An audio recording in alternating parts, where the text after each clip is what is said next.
Okay, so we're picking up from where we left off last time. Last time, the party had left the barbarian tribes. It doesn't look like they could have done anything to help them, the party figured, and they decided to come and see what's going on with the dwarves.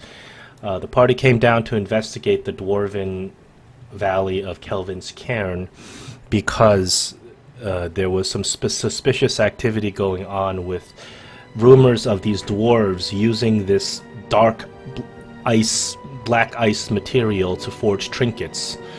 These trinkets were found in 10 towns, and it was very suspicious on why the dwarves would forge these trinkets, especially because they were pendants of Oral. So when you arrived in the Dwarven Valley, you were greeted by some very rude dwarves that were not friendly at all, and they actually attacked you. You also realized that these dwarves were hostile and have killed your friend Helda, who brought you up here to Icewind Dale in the first place.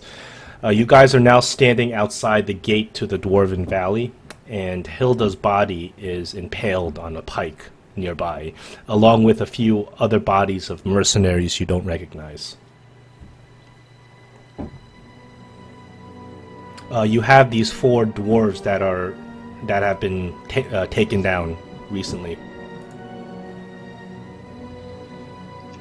Right.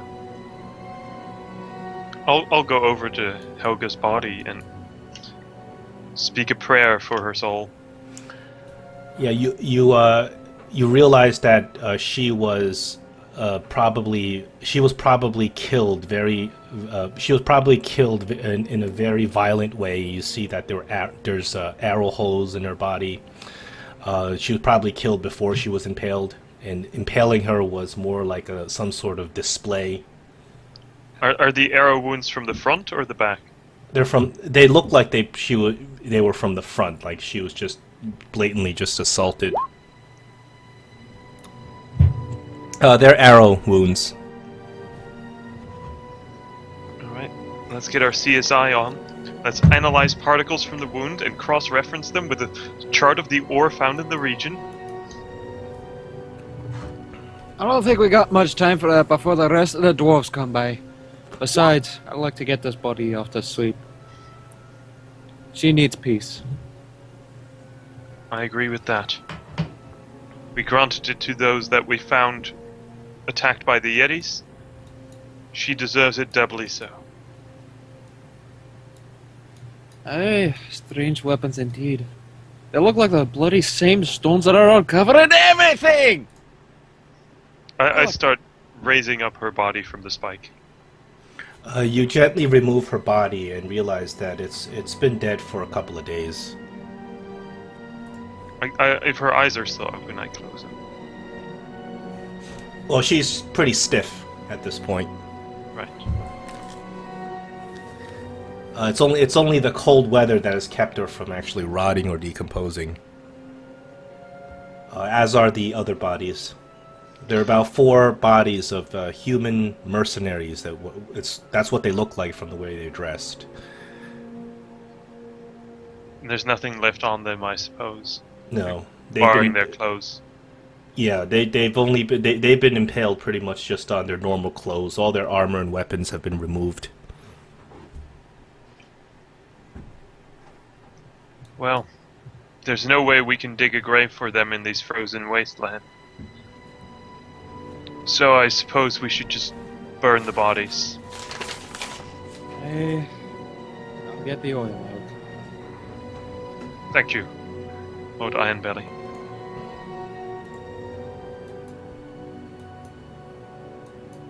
Only wish I could have prevented it. That makes 2 of us.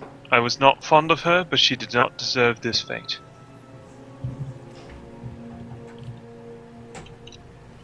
Only we bloody do it at a time.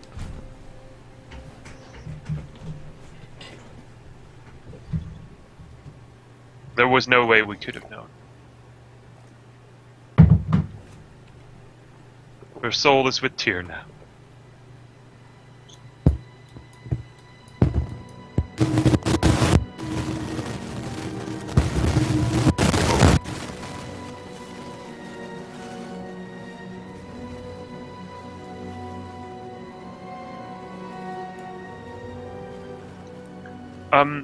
So yeah. Water more then. Well, it's okay. I know your face is in tears.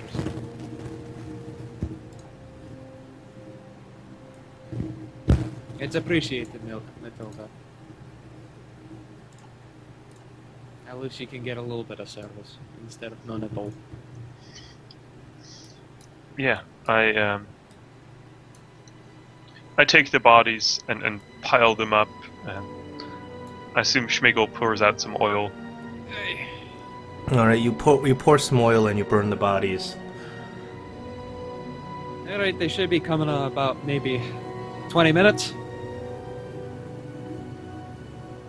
So either we get moving now or we start planning for an offensive. So right before you is there are large double gates. They're wooden gates and they're open. They opened when the 4 dwarves ran out to attack you, and they haven't been closed since. You don't hear any noise from within. These gates stretch from wall to wall of this valley, and they are approximately 10. The wall itself is approximately 10 to 15 feet high in certain points. There's some battlements on the walls, and these gates are just directly in front of the walls. You don't even see it. You don't see any dwarves on the battlements, which is a little strange. You don't see anybody patrolling. Besides those 6 dwarves that came and assaulted you when you showed up here, you don't see anybody. It seems oddly sparsely populated here. They probably ransacked the bloody place. We should see what there is left to salvage. Get your weapons ready. They could be around the corner any moment. I mount up on my elk again.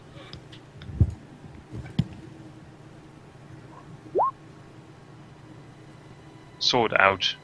But Castnar, you take a look around, and there seems to be this is a well-traveled area. The roads are actually cleared of snow as you get down to the Dwarven Valley outside the gates. You don't see any recent travel in or out, but obviously there has been a lot of travel in and out previously. You don't see any bizarre footsteps or any strange footprints. Anything that doesn't appear to be humanoid.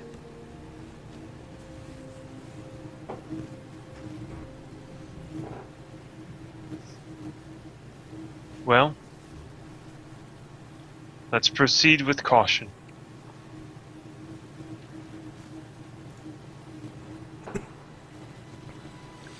As I start slowly riding towards the gates. Okay, as you guys enter through the gates, from the other side of the gates, once again, it's eerily quiet. You don't see anyone addressing you from beyond the gate.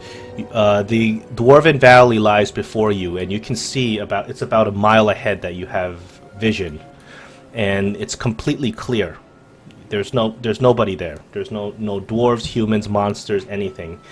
You turn around in this around the gate, and you see that there's a little kind of hut, probably a guard's hut. So you walk over, the door's open, and you look around inside. It's pretty empty, but you do see a map of the valley, which of course is the same map that's put on the screen. You see that you see all the numbers that are labeled. Well, this numbers 2 and 3 are labeled guard posts. Number 4 is labeled, and these are labeled in Dwarven, Battle Hammer Hold. Number 5 is labeled Town Hall / Meeting Hall. Number 6 is labeled the Temple of Dumathoin. Number 7 is labeled the Nexus. And number 8 is labeled Northern Tunnels. And it looks like this map is something that possibly is given to guests so they can find their way around.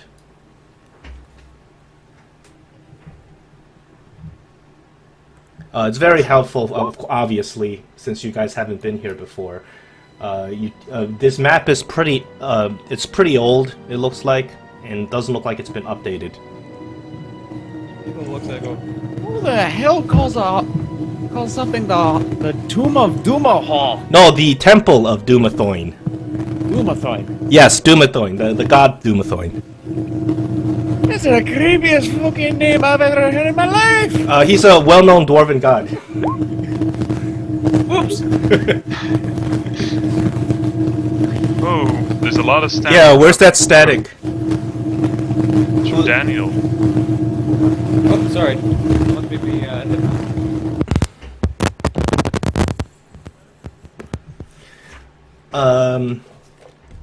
Is he still here? Or did you turn your mic off? Schmigel.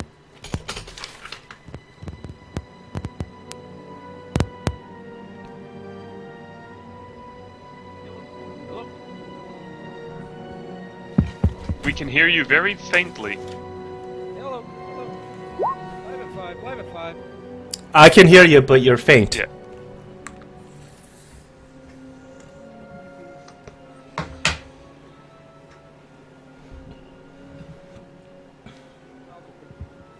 I'll just bring the microphone close. Yeah, that fixed it. So, yes, Dumathoin is a god you know very well. It's a common dwarven god, a benevolent god that you pray to a lot, just like Moradin. He's actually known as the Keeper of Secrets for dwarves. Well, But he's a benevolent god, and it wouldn't be strange to have a temple dedicated to him. Just out of character.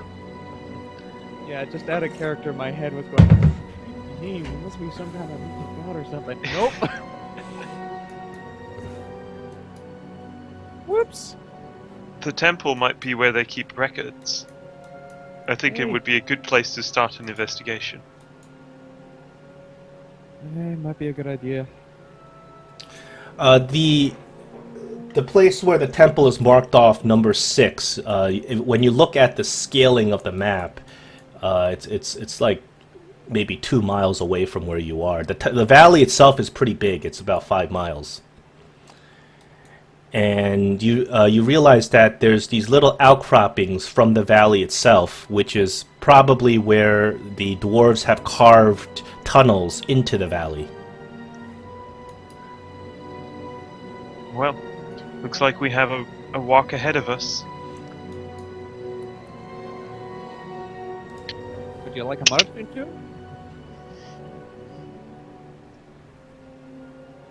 Hey diddly ho hum, hey diddly dee. So, 2 miles later, Okay, so you guys are going to head towards the temple. Is that what you've decided? Or you guys can send a scout. It's up to you how you want to handle this. casting our scouts ahead a bit, but we are heading in the direction of Okay, so Casno, you're scouting ahead. And I'm assuming that you're taking careful. You're looking around carefully, looking for signs of any life. Can you roll me a survival check as you're scouting ahead? Unfortunately, you don't see anything that strikes you as unusual, except for the fact that there's absolutely no one here. This is a well-traveled road, and the snow is actually plowed, so you can easily move down this valley. Because it's protected from the winds, it's slightly warmer than it was outside. There are, just looking around, just without even investigating, it's obvious wagon tracks, footsteps all over the place. The footsteps and wagon tracks, they don't look so new. They look like they've been covered a little bit with a layer of snow. But other than that, you don't see anything that's out of the ordinary. Hold on. Let me roll a random events dice. Okay. The Castanar, as you're traveling down, you come upon.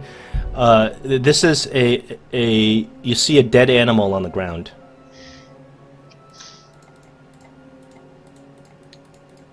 It's about 20 yards ahead of you. You'd have to go closer to figure out what it is.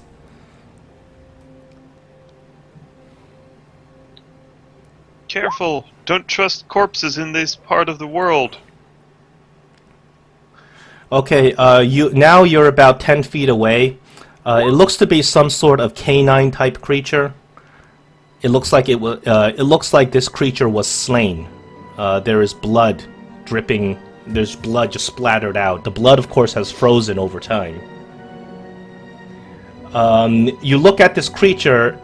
As you get close to it, you notice that it indeed is a canine, but as you look at, you uncover some of the snow from it, this is a dog with 2 heads. You can roll a nature or a history to identify it.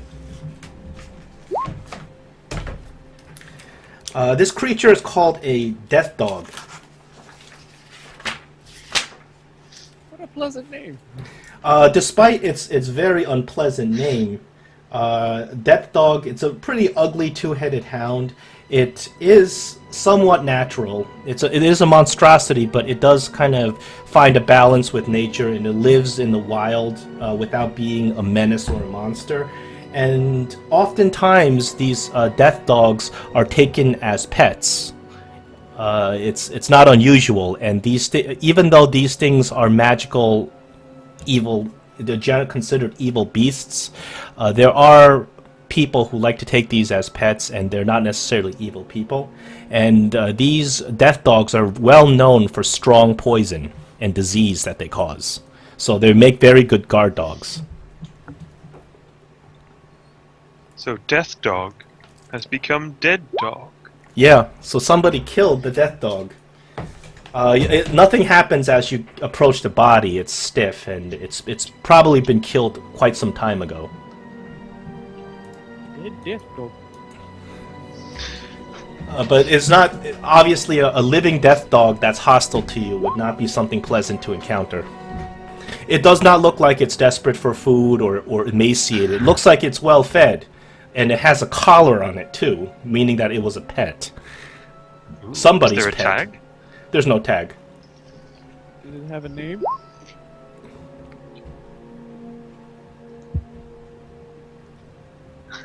Oh, you're not desperate for food. Well, No, this is not. I mean, you probably wouldn't want to eat this. if it's poison, perhaps we can extract some. I guess I'm not there. But I guess we catch up eventually as Castanar examines this.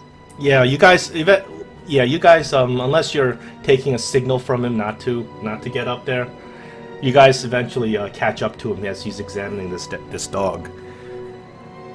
It's of course unusual. You haven't seen this before while you've been here in Icewind Dale. Most of you haven't seen this animal at all before.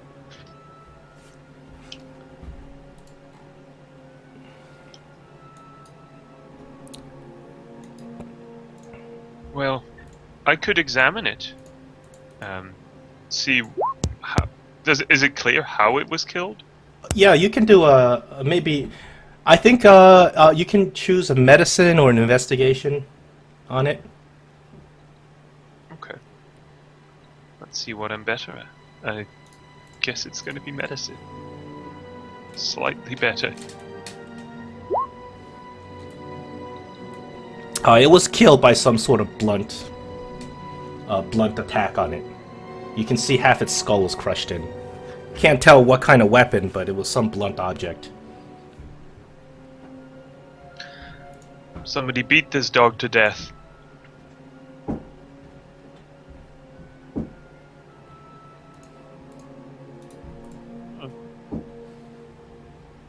Made that sad. They make good dogs. Death dogs are evil creatures. They shouldn't be kept as pets. It's against their nature.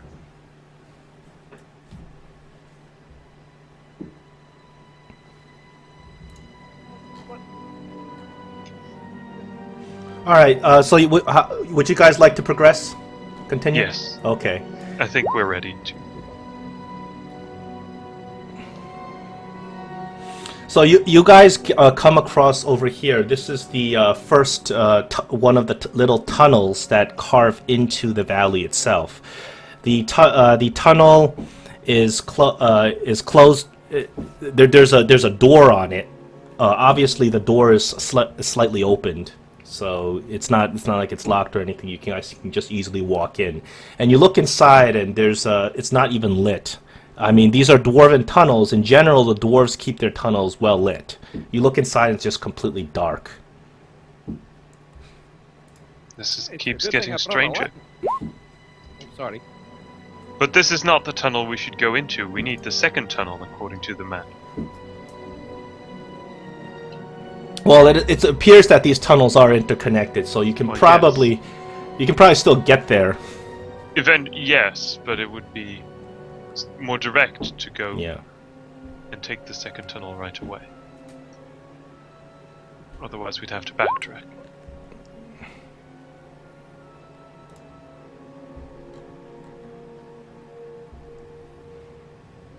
Would you prefer to take the indoor route? It should be fine this way. Gotta say though, this place reminds me a lot of home. Just the way that it feels with the tunnels and all. Well, before we go in here, I want you all to know that whatever we find in this strange and dangerous place, our resolve will hold, and we will get to the bottom of this. And more inspirational words that give you temporary hit points. Okay. As the alarm spell is being cast anyway, we have 10 minutes.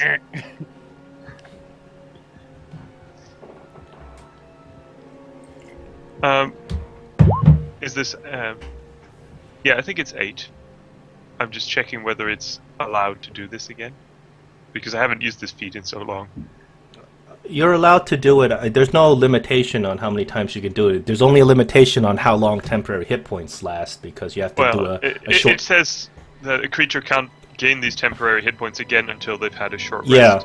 So you can keep casting it, but the temporary hit points only last until a short rest. Assuming they were depleted by anything. Yeah, well, yeah, they were depleted in the last fight for the most part, for most people. Alright. Hey, thank you, So if you had temporary hit points up last time before the last fight, everyone would have to just do a short rest before you do redo the temporary hit points. There's only one person who had them still. I see. Everyone else had used them up. Yeah, so you guys would need to take a short rest. Yeah, that's what I was saying. By the way, John, what was the rule again about... Hello, Kolker Schmucker. What's going on? What was the rule again about hit dice and short rests? No hit dice to be rolled on short rests. Okay, doke. To make it a little bit more difficult. Hit dice may be rolled on long rest, but you do not regain full hit points on long rest in the field. You regain full hit points on a long rest in any sort of inn or safe place. Like if you were to go to the tavern or something. I suggest since there seems to be no presence here before we explore any further, take a short rest inside of one of these many buildings that are marked on the map. So that I can all inspire us to continue on. So when you see 2s and 3s, they are all labeled guard posts. Yeah. We could just go inside and take like the very first little alcove on the right. Is what I'm suggesting. So do we get our 8 temp hit points after our rest? Yeah, you do have to take a short or long rest before you're eligible to get those temporary hit points, because they were if they were used them last fight. Yeah. Okay. We haven't rested since. Okay, would you like to go in this little corridor here? I'll just... That's what I propose, to just go in there, around the corner, rest up in that alcove, continue with renewed resolve. Okay, so you guys, I'll just draw a little sketch right here. So you guys head through this little tunnel, this alcove, and as you go in there, you realize that the map is a little bit out of date. There are these rooms as you see here, but there actually are other rooms going the other direction as well. So they look like they look like they've been more recently built. And you look around in each of these rooms. Most of them are like areas where they store mining supplies. You see things like barrels and picks and various types of mining gear as well. You see a couple of outfits that like aprons that dwarves typically wear when they go mining, made out of leather. Just as a reminder, gunpowder is not a thing in this world, right? No. Okay. Whenever whenever there is gunpowder involved, I typically make it where it's a new invention somebody just made. Yeah, fair enough. It's not something that our characters would be looking for or trying to find. Smeagol pipes up. Although we do tend to carry canaries around because natural gas kind of seeps its way out of here. Yeah, so as you get into the dwarven tunnels, it's a bit of a squeeze for most of you. It's a comfortable size for a dwarf, but for anybody taller than a dwarf, the ceiling is just uncomfortably low. So everyone except Schmigel. Yeah. Look at this. I can move my arms. Stop. So the ceiling's about, maybe a little bit more than 5 feet high, so you guys have to stoop a little bit as you're going through this place.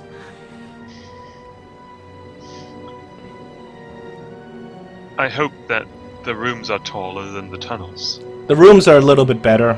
The rooms are somewhat mason. They're made out of rock. They're like stone. The walls are made out of stone. But once again, this area was designed for dwarves, so it feels very cramped. Oh.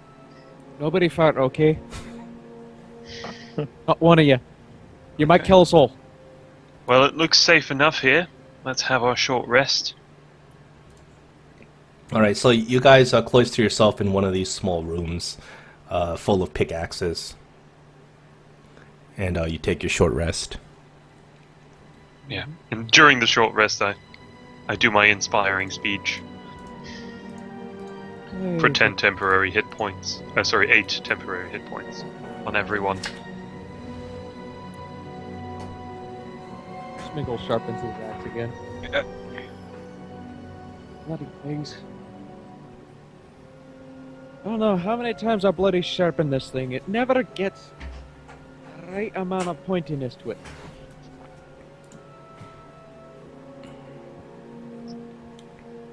I know just what you're talking about.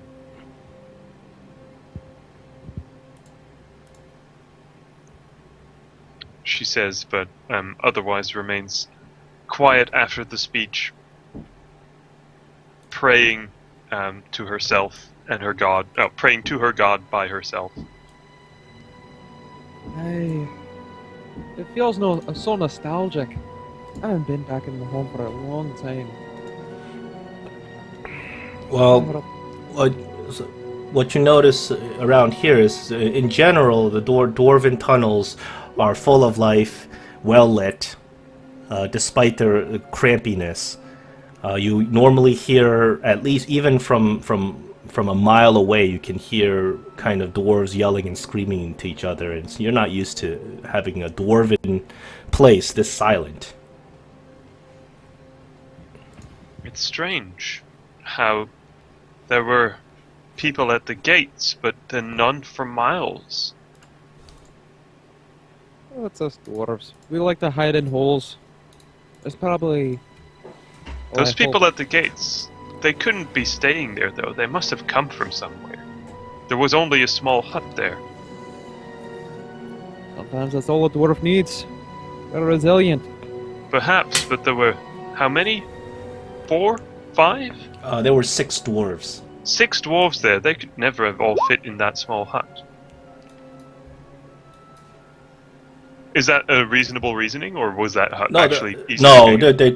the 6 dwarves can't fit into that hut. Okay. There's some, the dwarves. You don't know what they were doing there, but they were the ones Yeah. to greet you. Yeah, you get 6 dwarves all together. One of them's going to start an argument, and then the hut's going down. What I'm saying is, they must. If they don't live there, there must be somewhere here that they lived, and there must be tracks that they traveled to and from as they keep watch. They can't stay on watch there all day.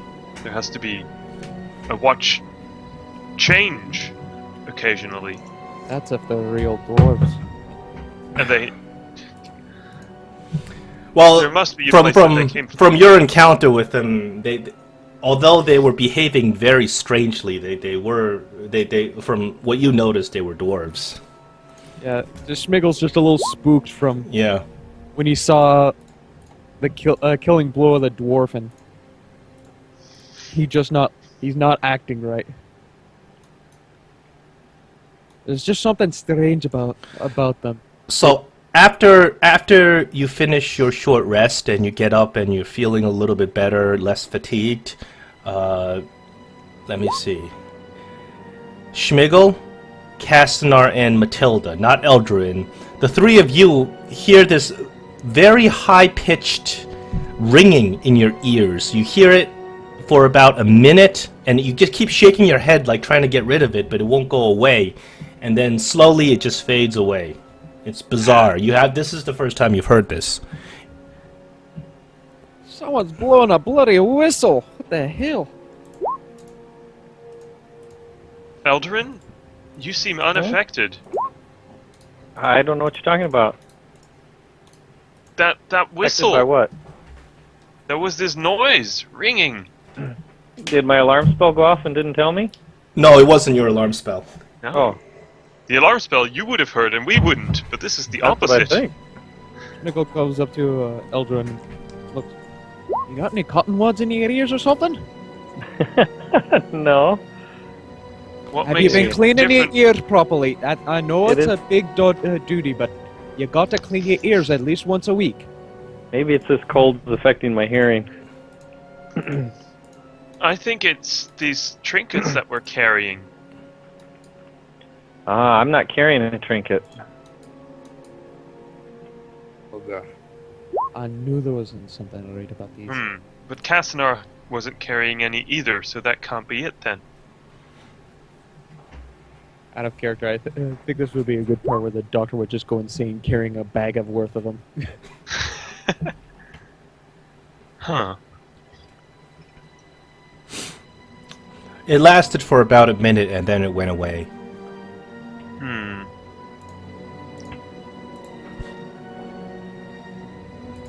Did it come from any particular direction? You can't tell. It seemed to come from all directions. Okay.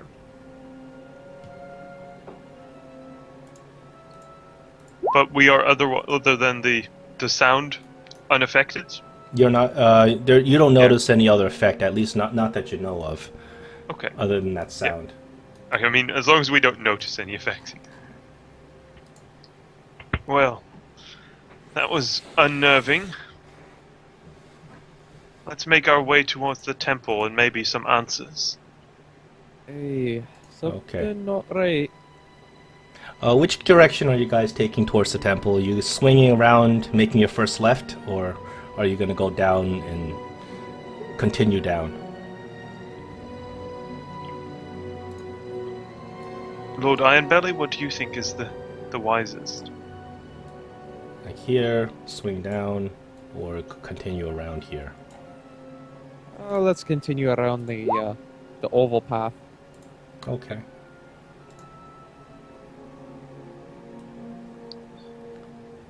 So you guys are walk to about here, and you hear some whispering. This is coming from the north. And all of us hear this? Yeah, this is something everybody hears. It's obvious. This is a sound that is obviously coming from a single direction from the north. Is it a happy tune? From the direction of number 8, right? Yes. Test, test. Hello. Oh, hey. Welcome. Hey! You're I here. don't know how long they're going to last, but Not a problem. So Remind me, yeah, what is- you're What was hearing... number 8? Number 8 was labeled the Northern Tunnels. Oh, well, that's not very descriptive. Well, it's the first sound that we've heard here that looks like it's from a living creature. and this sound came from the north. Yeah. From the, This whispering is unintelligible. Very very throaty. Doesn't you're not sure it's even coming from anything that's not a monster. It could be a monster. You're not even sure it sounds natural. looks to be about, what, 900 yards up that way? Yeah.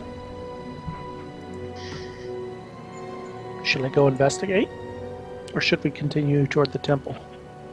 Well, we only headed out to the temple for lack of a better destination. I think we found a better clue to investigate. Hey, but let's be on our tippy toes.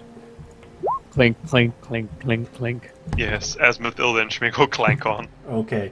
Kastnar, you get over here. Let me mark off.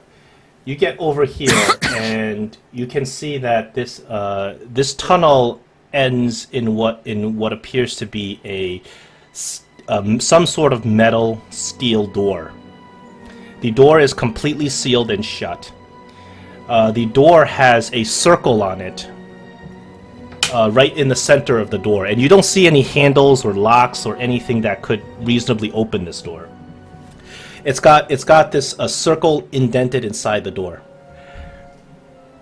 And as you are you kind of looking close? I think only Casper's I'm not up here. getting. I'm not getting too close. Is there any light coming from beyond the door or sound? Well, the thing is, this door is completely sealed off. It's like the tunnel just ends, and there's this metal door there.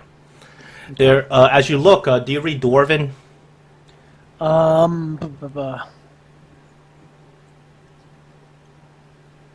I don't think so. Let me find it on this new sheet. Yeah, it's on your core stats all the way at the top, in the little separate box. Where is it on the new sheet? Anyone know? It's class alignment languages all the way on the top. Where it I'm has going to like assume your no for now until I find otherwise. Well, on the floor. Hello? to the right Yes. of your character name. Test. I can hear you.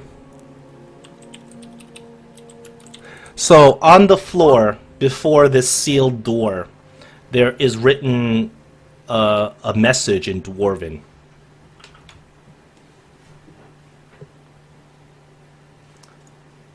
Hello? Yes, I can hear you. Can you hear us? Test. It sound maybe he can't hear us. Galen, can you hear us?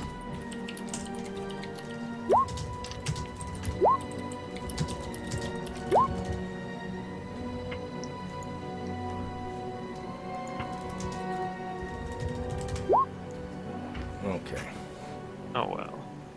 Sounds like it's time for us dwarvish readers to advance. You speak Dwarvish? By Dumathoin's hammer! Yes, I studied dwarvish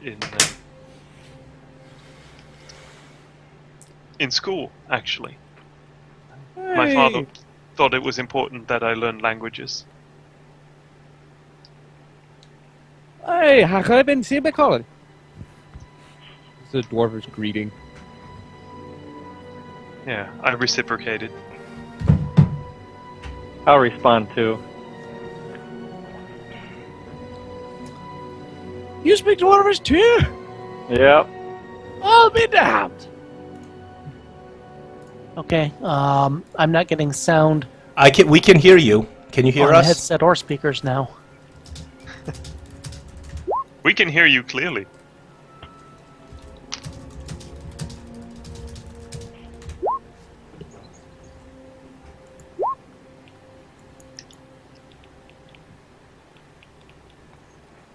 Just a second, let me check something. Okay, there we go. Alright, Can you hear us now? Yep, I Okay, gotcha. good. I had evidently hit the volume button on the speakers themselves, on the headset itself somehow. Okay, anyway, All right, so you get up to this sealed door. There is a message written on dwarven. It looks like it's just written onto the floor by somebody's finger. and I do not speak Dwarven, by the way. I found the languages. Okay. The message reads the following: "Do not open. Evil is inside." And this was recently scrawled in. It's obvious. You also, as you look around, you see that there are some signs of battle. You see some footsteps around. You see some splatters of blood on the floor, but you don't see any bodies, neither humanoid or otherwise. Drag marks? You don't see drag marks either. You can do an investigation here to see if you can piece together what has happened. I'll All listen at the door. Wait, who opened the door? No. He's Eldruin's listening. Listen at the door. On the other side of the door, once again, you hear some whispers. They are in some unintelligible language. They are throaty whispers that don't sound like any normal person, dwarf or otherwise, would. Are they come from. unintelligible because the door is muffling it, or are they unintelligible because they just... Yeah. You can't really tell if this is an issue where you don't understand it, or if it's because that it's not transmitting. Okay. But they're certainly not intelligible to you. It's certainly not whispering in common. No, it's not. And this seems to be a kind of a chanting, ritualistic sort of whisper, like somebody is Some sort of magic. casting a ritual. That it sounds something like that. It doesn't sound like it's conversation, and there's only one voice. I think we should knock. That's what I'm thinking. Dun, Alright, dun, dun, dun, dun. Doctor, please cast knock. A bit too much. You want me to cast Yeah. a knock spell? No. I think that's a bit overkill. Yeah. So you see that this, it's obviously a door because you see the edges of a door, but it's very tightly sealed, and the door itself has a circular indent in it. The door itself is made out of a very tough metal. I can cast comprehend languages. Alright, that's gonna take us 10 minutes. You can do that, sure. Is it ritual? Yeah. Okay. I would happily do that. You do take some time and you cast the ritual comprehend languages, and then you listen again at the whispers, and there come words to you that some of them start making some sense, and you hear some words like let the blood prophecy be fulfilled, let there be sacrifice. You hear also messages that says the power contained from the 9 hells shall be released. So none of these things sound very good, and they are being rhythmically chanted as if there's something, some sort of spell being cast. Can you tell what language it is? Does comprehend languages let you know what kind of language it is? I don't think so. It just lets you understand it. Yeah, I know. Yeah. I'm asking the one who is understanding it all of a sudden. Yeah, I don't see anything. Certainly, the content sounds very, very bad. Right. I think that if I hear about that, I want to open my senses to evil and use my divine sense to detect if there's any undead or fiends behind this door. There are both undeads and fiends behind that door. The hair on the back of my neck is raising. Oh. Undead. And I want to... is anything consecrated or desecrated? The door itself is consecrated. It is sealed with divine power. Something really wanted something left behind that door. No. It seems prudent to just walk away and leave whatever evil is sealed in here, sealed in. It does sound like it's trying to cast a ritual or something. What if it gets out? Could be trying to cast a ritual to get out. Who knows how long it's been here? How There's old no are reason these? to just... That How old are door these looks tunnels, fairly old. Schmeagle? What was that? How old The are these inscription tunnels? is recent.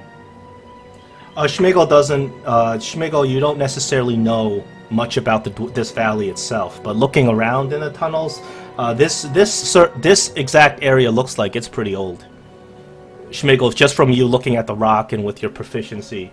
What about the door itself? The door you can't really tell. It certainly doesn't look like it was just made. Looks like something that's been here for a long while. Something that was probably used as a holding cell. What's probably happened was that after this was mined, this corner of the entire thing was probably made out of hardened stone. At least that's my guess from masonry talk. Perhaps So- we should go check out these other tunnels and make sure they don't loop around as well, or if they end in a similar type of block. I think Some that of would these be tunnels- prudent. Some of these tunnels look like they might eventually reconnect. Whatever's behind that door, best stay there. There's undead, there's demons, there's nothing that should walk this plane.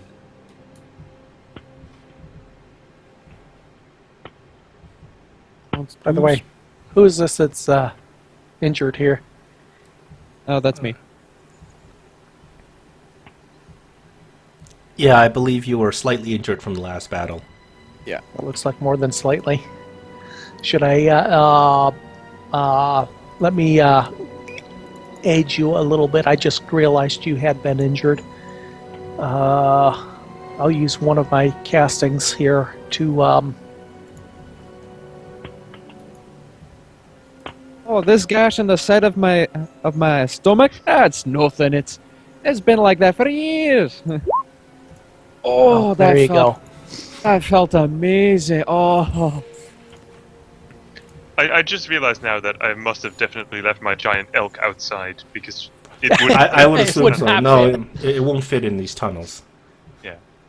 It's waiting. It's waiting for you. You right realized outside the that tunnel. when you tried to ride in the first time and got knocked off. Yeah. Hey, but when you get knocked off, you get back up again. Yeah, but if you try it a second time, then there's something wrong. That's never what my paladin mentors taught me. Your paladin mentors probably didn't expect you to try to ride into a 5-foot-tall tunnel either.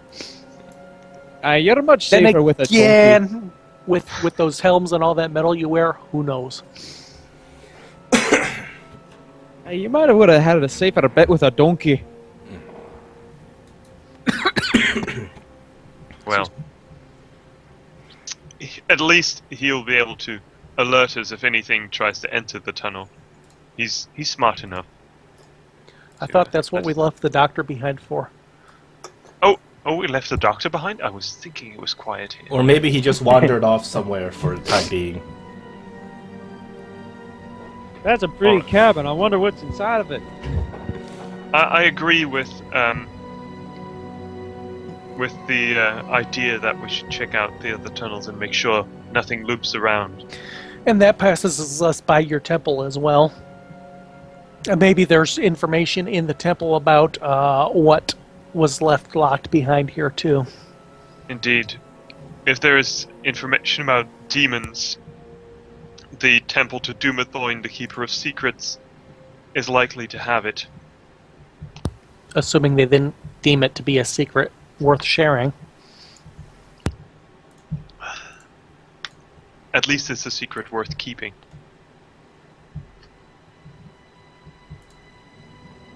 I'm sure they have plenty of secrets. I don't know. They never really trusted me with much of them. Well, Okay, you guys are now. I assume you guys are heading down towards the temple. Yeah, Oh, at least to this crossing here, and then we decide whether we go for the temple or number 7. Okay. Schmigel takes a one last look behind him at the door and goes, "Hey, can't be. It's just me imagination." And keeps walking. You guys head south and you hit this this intersection here. You take a look around. There are a lot of footsteps on the ground going both ways. Fresh footprints. Looks like we found where they frequent.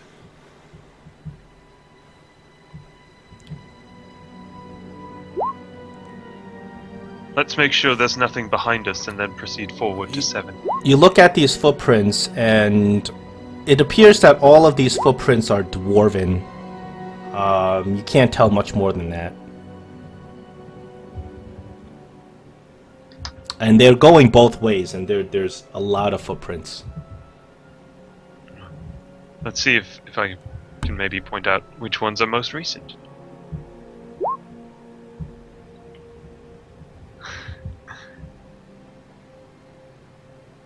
Where are the most recent prints headed, I wonder?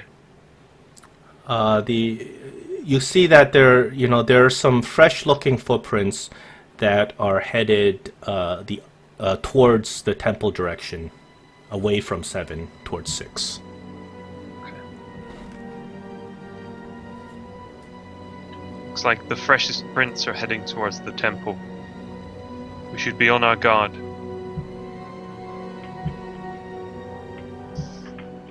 Cassinar, would you scout? Which I suppose he does, even though he's AFK right now. Okay. Schmigel's gonna try his best to tippy toe on his heavy armor. Yeah. Schmiegel and Mathilda will stay plenty back so as to not Actually, alert everyone. I'll scout ahead since I'm here. Okay. Sorry about that. Okay. Well, whoever scouts, I'll tell you. So you guys are heading in this direction towards the temple. Whoever's scouting. Once again, you see a lot of alcoves going to the left and right of this tunnel. Some of these alcoves are open, and you take a quick peek inside. Most of these rooms are empty. Some of these rooms have some stored supplies. They have some open chests with some mining equipment and things like that. You get to the area that's labeled the temple, and as you get there, there is a large door. Across the door is the symbol for Dumathoin, and it's common knowledge, so you recognize it. The symbol of Dumathoin, the door is closed.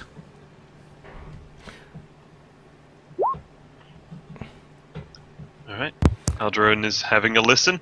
As you put your head to the door, some sort of force just repels you back, shocks you for a second. Doesn't cause damage, just shocks you and repels you back. And you hear some voice.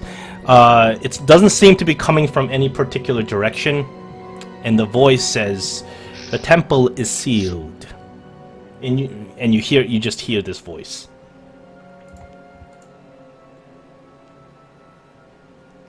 Just him, or does everybody hear it? Just him. I'll let everyone know.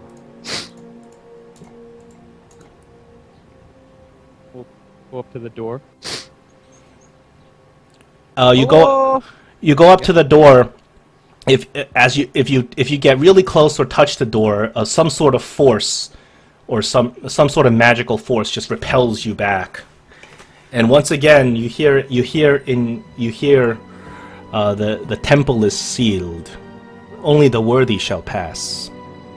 Oh, well, Schmiegel? that's definitely us. We are so worthy. I would think Schmiegel would be. Schmiegel, can you give me a charisma saving throw?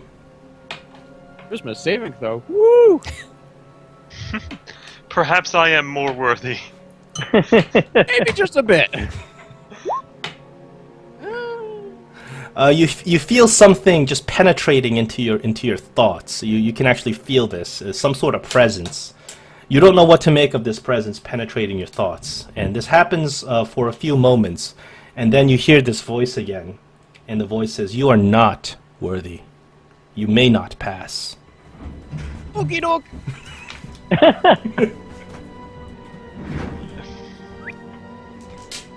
Well, Oh, my head. perhaps this temple will find me worthy.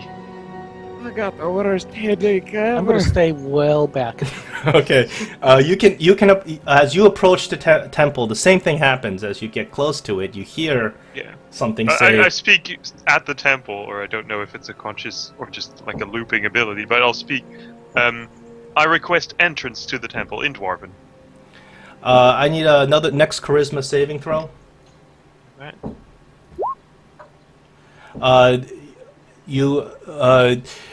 You feel something trying to probe your thoughts. You kind of push it away, and then you hear you hear something, the same thing say, "You are not worthy.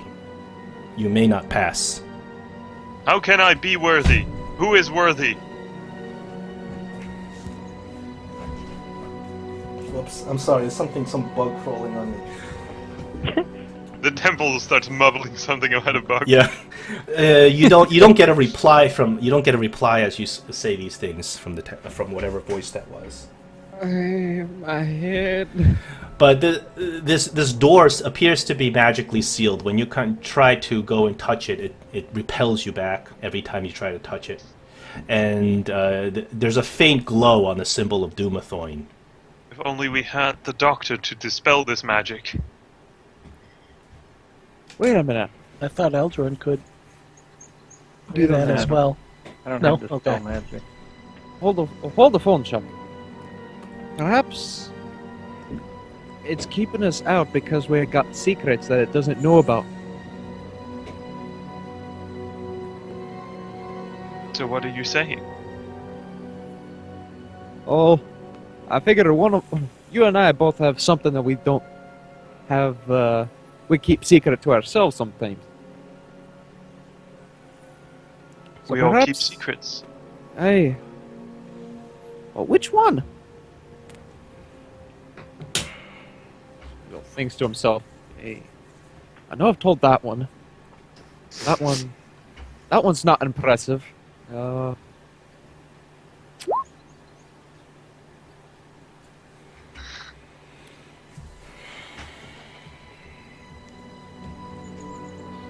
I lost 25 gold in a chicken race. Well, that's not much of a secret. What are you doing racing chickens? I don't Well- think... Never mind. Oh, it was just something we did as wee lads.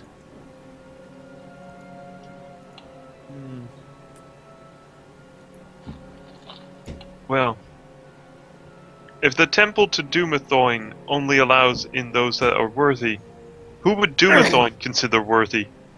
Can I, like, pillage my mind to see if I know more about Doomathoin? Sure, you can try to do a history check and see if you can make anything of what this. I Magical was going series. for a religion check. Oh, sure, you can use that too. I'm gonna more start proficient taking in a look that at- usually. I'm going to start taking a look at down some of these side tunnels for just a short distance. Are you going to walk all the way up to number 7? 7 is the temple, isn't it? 7 is marked as the Nexus. Yeah, Oh, we are I'm at sorry. temple number Yeah, 6. 6 is the temple. Oh, 6 is the temple. Gotcha. Never mind. Yeah, it'll take a little bit of time, but you can walk down to 7 as well if you'd like. But no, I'm not going that far. I thought for some reason we were at 7. So you say it might have something to do with Doomathoin, eh? Well, let me think. What did I remember back in old dwarven class? Let's see. I before E, 60, 9 to the 4th, 25 solar. No, I got bumped It's this. 10 silver to the gold. Right. I start counting my silver. Did he cheat me? He just gave you a lot of silver instead of gold. Well, it looks like neither of us really know anything exceptional about Doomathoin. Eldruin, during your studies at the monastery, I assume you studied at a monastery. I assume I did too.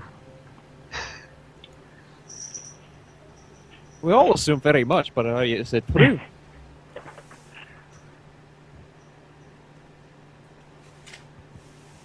Perhaps you learned something about the gods that none of us know.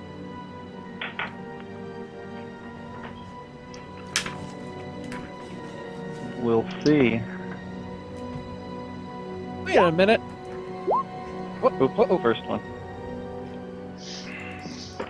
Well, you know, Dumathoin is a well-revered god of dwarven kind, and known as the keeper of secrets. But you don't specifically know what could, if there's any lore or knowledge about Dumathoin himself that could open whatever this seal is. Say, Aldrin, why don't you give it a shot? Maybe you're the worthy one of us. You seem, Oh. Eldruin was the only one who didn't hear the ringing. Perhaps the ringing determines who is worthy? Hey!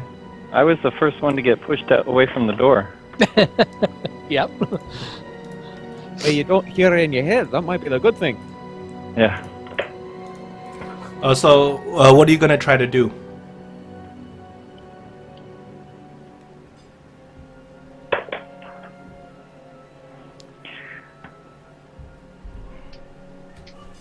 Well, I don't feel like trying to open this door by force or magic. I don't think that's wise. I agree. Well, why don't you give it an old college try, Aldrin? Maybe you're the worthy one of us. Are you the diamond in the rough? But I'm the one that got pushed away from it. He's Well, you- already. We all Yeah. got pushed away, but He, like when he tried to listen at the door. You know, when you try to listen at the door, some force just kind of But he repelled didn't you. hear the voice in his mind. Or at least he didn't feel anything try to read his thoughts.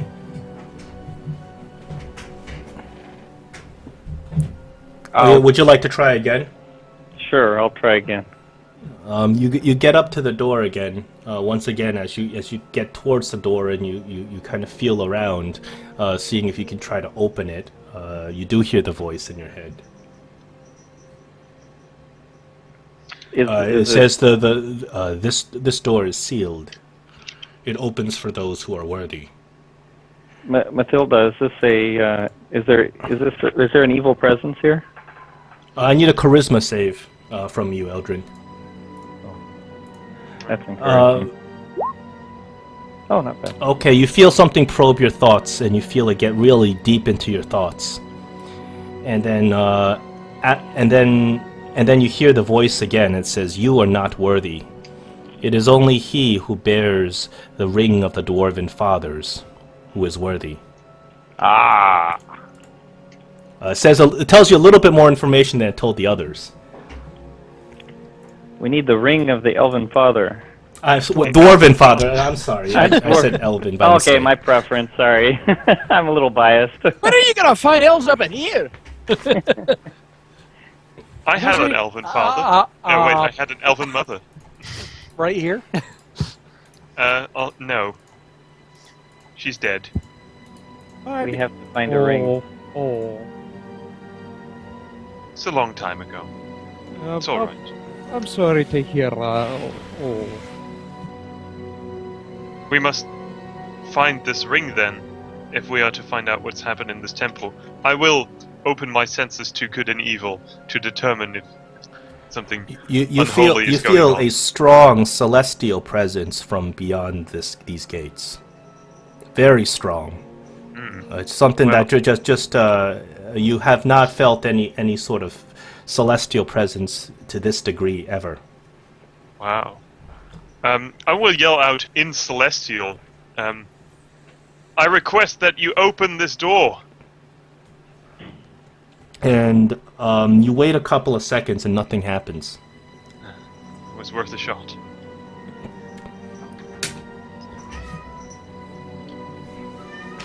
Identify yourself, celestial being. We have come here to set right what has the wrong that has been done to this place. I try to reason with something that doesn't seem to be responding. But... You have another charisma save, and I see. As you feel something trying to probe your thoughts.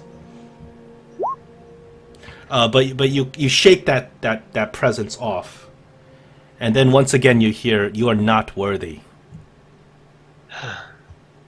No. When you want to ask it something, you gotta do it like this. And Schmigel knocks on, or at least tries to knock on the door. Gong, gong, gong. Well, of Your course, rent is due! as you're knocking on the door, this magical force just repulses your hand back. It kind of stings a bit. It says like boing, boing, boing. It's like a springboard! Perhaps Well. we should search for this ring. Perhaps. Right. It seems like there's a powerful force of good behind this door, but it doesn't respond to my Is- pleas in Dwarven or Celestial.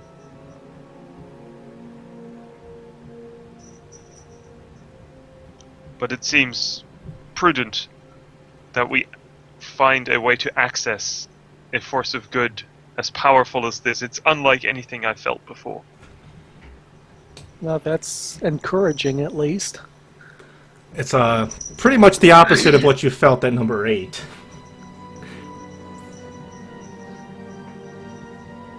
These dwarves have been toying with powerful forces.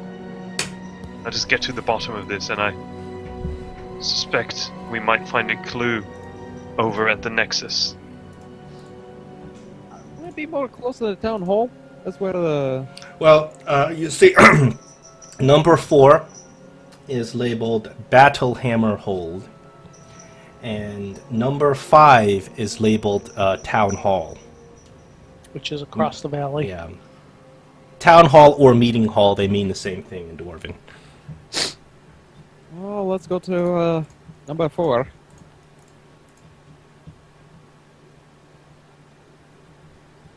I think, seeing all the footsteps here, we haven't found anyone yet. They must be at number 7.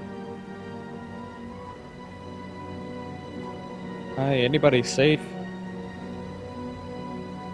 Well, we can certainly check it out while we're in this tunnel. Would you like to go towards number 7? Well, Mathilda is arguing in that Okay. regard, but it seems like What was 7 again? 7 was labeled... A place the- called the It was Nexus, labeled the Nexus on the map. which could mean any number of things. It is obviously a confluence of tunnels, which would be a nexus of sorts. It also allows us to check out and verify that these tunnels don't run into the tunnel behind which is the chiefest of the evils we have sensed so far. And if they do, verify that they're similarly sealed.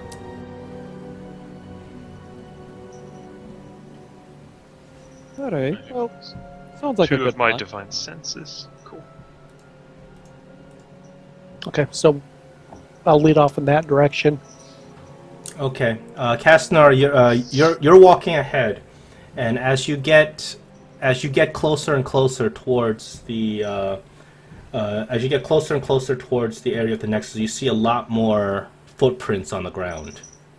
Anything really recent? I mean, Why don't it's you kind of- give me a survival check with advantage? Okay, it's your favorite enemy, so you recognize that a lot of these footsteps are undead and they're dwarven. they're shuffling through. Yeah, the they're dust. dragging, shuffling. You see that there's clearly a lot of undead footsteps. Some of these footsteps don't look like they're undead. They look more like dwarven living footsteps. But there's quite a number. You're not able to count because there's so many that they actually just blend into each other. And they stink. There is a stench here, which even the stone retains. Excuse me if us dwarves stink. No, This is not this goes the sweat beyond of dwarves. dwarves. This is the vile stench of the undead. We must purge these halls. So, Casnar, you continue down and you get to this area that's labeled the Nexus, and you see that it is indeed a confluence of many tunnels. In the middle of this whole area, there appears to be some sort of altar. It looks like a stone pedestal. It looks like something is supposed to lie on top of it, but right now there's nothing on top of it. You take a quick look around, and there is a lot of signs of people being here. There's signs of battle. There's signs of a struggle. There's one solitary figure down in this tunnel, standing and facing away from you. Looks like a dwarf. Just standing in the middle of a tunnel. I freeze. Actually, what I do is I back slowly away, hopefully quiet. If there's anybody to approach it, it should be Schmiegel, being the only dwarf among us. I back up to where the rest are, wait till they catch up, and then let them know that there is a dwarven figure standing in one of the tunnels. If anything Spiegel, is standing this would in be this your- place, Schmiegel, this would be your turf. Alright. I'll follow right behind, but the first creature they should meet should be a fellow dwarf. Alright, I'll go up to him. See how I'll he's stay doing. about 10 feet or so behind. Schmegel, you walk up to this figure, and right now you're like 20 feet away, and you see that this is... It does indeed look like a dwarf. He's facing away from you, completely just standing there, not moving. Alright, before I step any closer, I'm going to take a good strong whiff. Make a perception. Okay. There we go. You do smell this foul stench of undead in this area. You also hear some sobbing somewhere in this area. You look around you and you see a bunch of barrels. They look like they were part of a load of ore that was carried out at some point. Right next to it, there are some wheelbarrows. But the sobbing seems to be coming from that direction. I will handle this. If there is a crying child, perhaps a friendly face might be best. Like, this is not in the same direction as the figure, right? No, this is more in the middle of this Nexus area. The figure is off to one of the tunnels. Right. So, Hey, the yeah, pretty women handle the children, dwarf handle other dwarf. I'll approach the barrel that I suppose I hear this sobbing as well. Yeah, there indeed is some sobbing coming out of one of the barrels. Schmigel pulls out his axe and just puts it over his shoulder non-threateningly. I'll say in Dwarvish, it's okay now. And gets a scream in return. You hear that the sobbing stops. We're friends.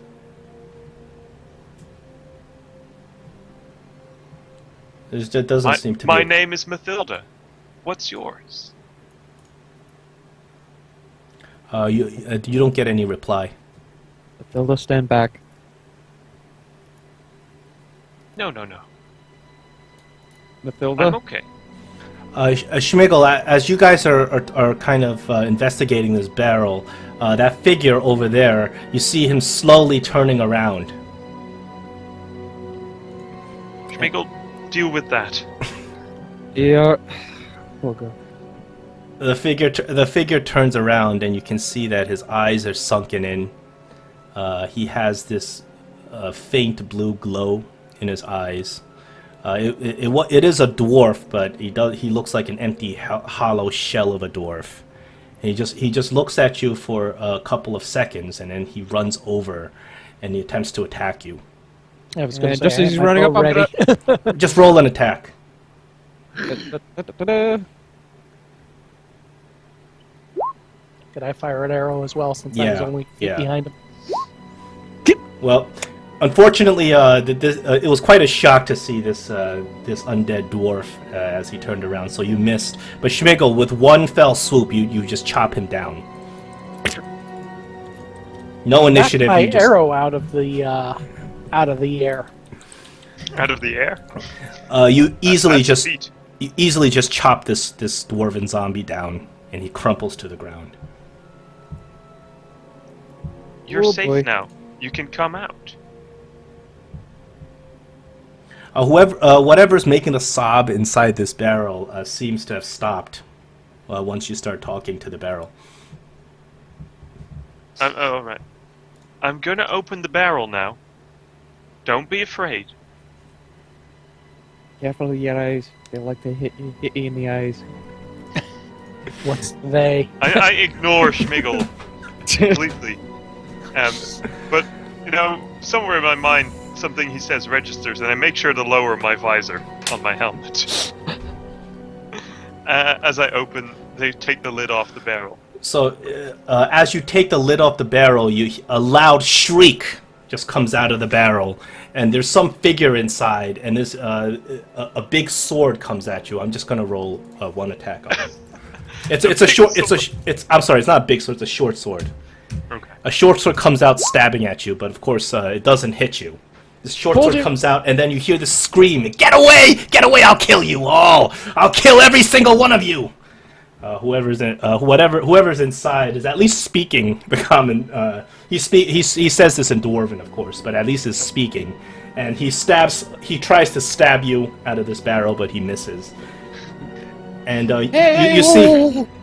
you see this emaciated looking dwarf inside. He looks to be a fairly young dwarf. He has only a medium scruffy looking beard. He just you see he's petrified. He's got this just white look on his face. Doesn't look like he's eaten in quite some time. Hey, Greenhorn, hold it there. It's okay. We're not here to hurt you. Yeah, persuasion check.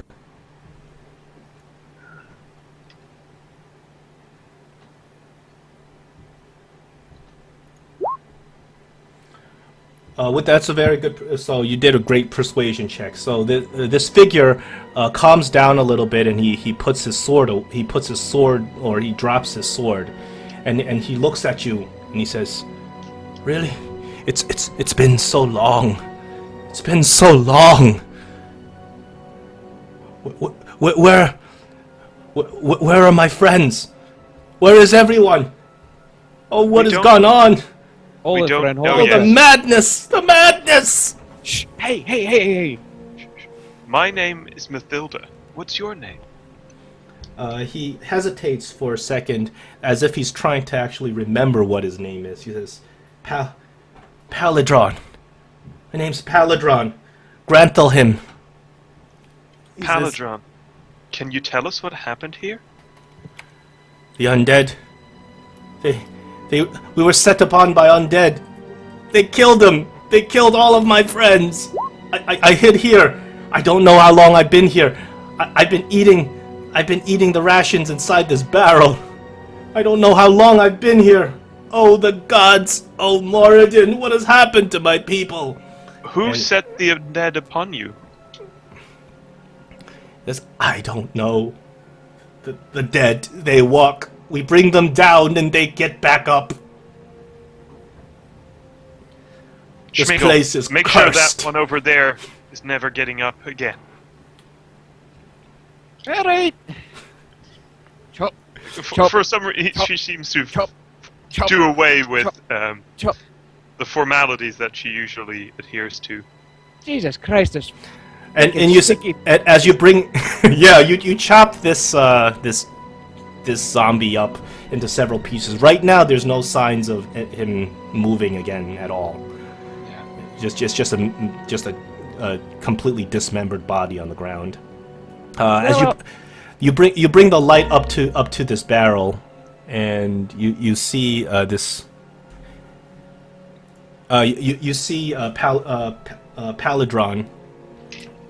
He brings out. He kind of crawls out a little bit, and he looks around, and then he slips himself out of the barrel, and you can see that he can barely get up off the ground. He looks so weak. He says, "Please bring me back to my people." You need to rest and have some food and water. Where are your people?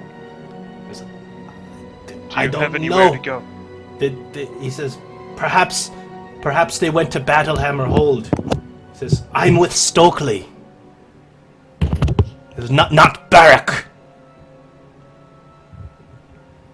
He says, Okay, Stokely's men are held in Battlehammer Hold. Don't go to Barrack, his men are mad. They're crazed murderers. We encountered Barrack. a locked temple and a locked door. Do you know anything about that? He said, the temple. I know the temple, but it's not locked. It wouldn't let us in. Then it must be the seal. Someone has brought forth the seal to Dumathoin's temple. And that could only mean that evil has befallen this place. That this place is doomed. Oh, you must bring me back to my people. Alright, we'll get you to the people, but what kind of doom? The end of this valley. That is the only time we would seal the temple, so that its sanctity can remain when this valley is abandoned and lost. Okay, hold on 1 second. Schmigel pulls out this card that he's been holding. Let's see, I'm one more away from bingo. Sorry. Thank you very much. Anyways. Listen, we can probably bring you back to your family, but you gotta tell us where the... recap us on who these people are and what the heck has been going on. But there's... I suppose you outsiders don't know what's going on here in the Dwarven Valley. For months we've been fighting a feud, a war. It's Stokely's people versus Barak's people. The Dwarven Civil War? It's gotten bloody. Civil War's huge. There was a great argument several months ago in which Barak unearthed some horrible, tainted black rock from the bowels of the earth. And Stokely told him to bring it back. But Barak refused. He said there was great power in this black rock. Stokely knew the evil in this rock. And they fought, and they argued. And Barak held himself in the town hall with his men, and Stokely with his men. And we didn't talk to each other. Me own brother is with Barak. Half the dwarves of this valley is with Barak. He says, at first, it was just a feud. We've had many before. No one side talking to the other. Eventually, these feuds end. We get along. We make friends again. But this time it was different. Barak, something happened to Barak and his clan, his men. They declared themselves their own clan. They said they were no longer Battlehammers. They said they were now the Hammerstone clan of Barak Hammerstone. And Barak started making weapons out of that cursed black rock he found. And I saw his men wielding these weapons, and they were crazed. They were insane, hungry for blood.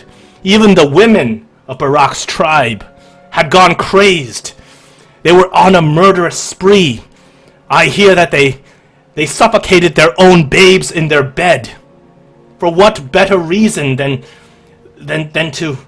he says, for no better reason than to prove that Barak was the stronger leader, the stronger Dane. But I'm loyal to the true Dane, Stokely. I wish to see him again. I wish to tell him of what happened here. The dead attacked us here. Where did they come from? They came from the tunnels. And he points to the several tunnels that branch out of the Nexus. And we must seal them in. Is there any way to collapse these tunnels? He says, You want you, five? you will need many men and equipment to do so. Mining equipment, there is plenty here.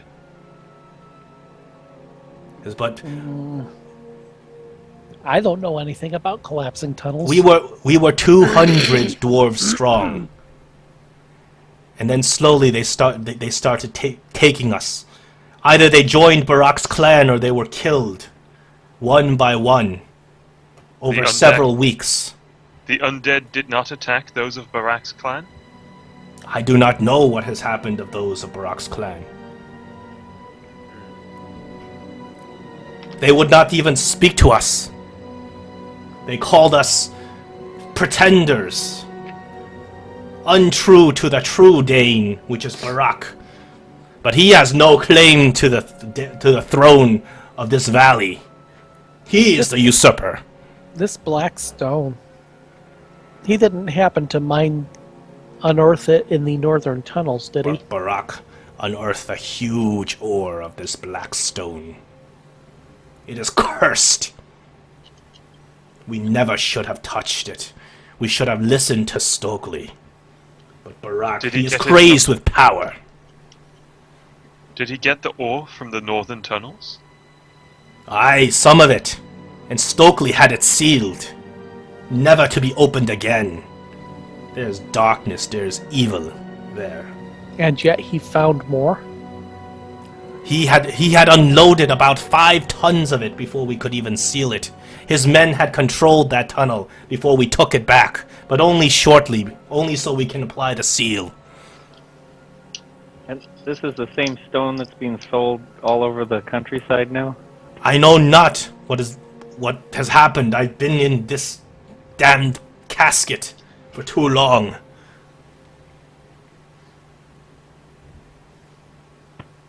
Let's get you back then. Oh, one more thing. Smiggle pulls out the map. Can you tell us anything about this spot? And he points to the locked door of evil. Yes. Aye, that's the tunnel. That is Yeah. the seal. Lord Ironbelly, we just discussed this. Oh, sorry. My brain skipped a beat. My bad. Somebody have one of those amulets? I have some of those trinkets that they were selling. Don't scare him. Don't scare him. I'll tell him. We came across some of that black ore material. Well, throw it into the ice. Do not keep it with you. It'll drive you mad. As it did Barak and his men. Wait a second. How many has the doctor been carrying? I don't know how many he's... That's why he's not here. That's about- why he's going crazy. The with doctor his may have stats. joined Barak and his men. Yes. He's sitting outside gnawing on his own foot. Not again. Oh, jeez. I thought I got you stopping after a while. God damn it. Let us get this youngster back to his people, Yes. and maybe we can get some more information as well. Let's go Including to the Battlehammer Hall. Okay. So you guys take Palindron, and let me Come get- with us, Palindrome. I think that's his name now.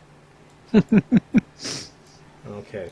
So you guys move once again to go to Battlehammer Hold. You guys went down the tunnel and you exited the tunnel.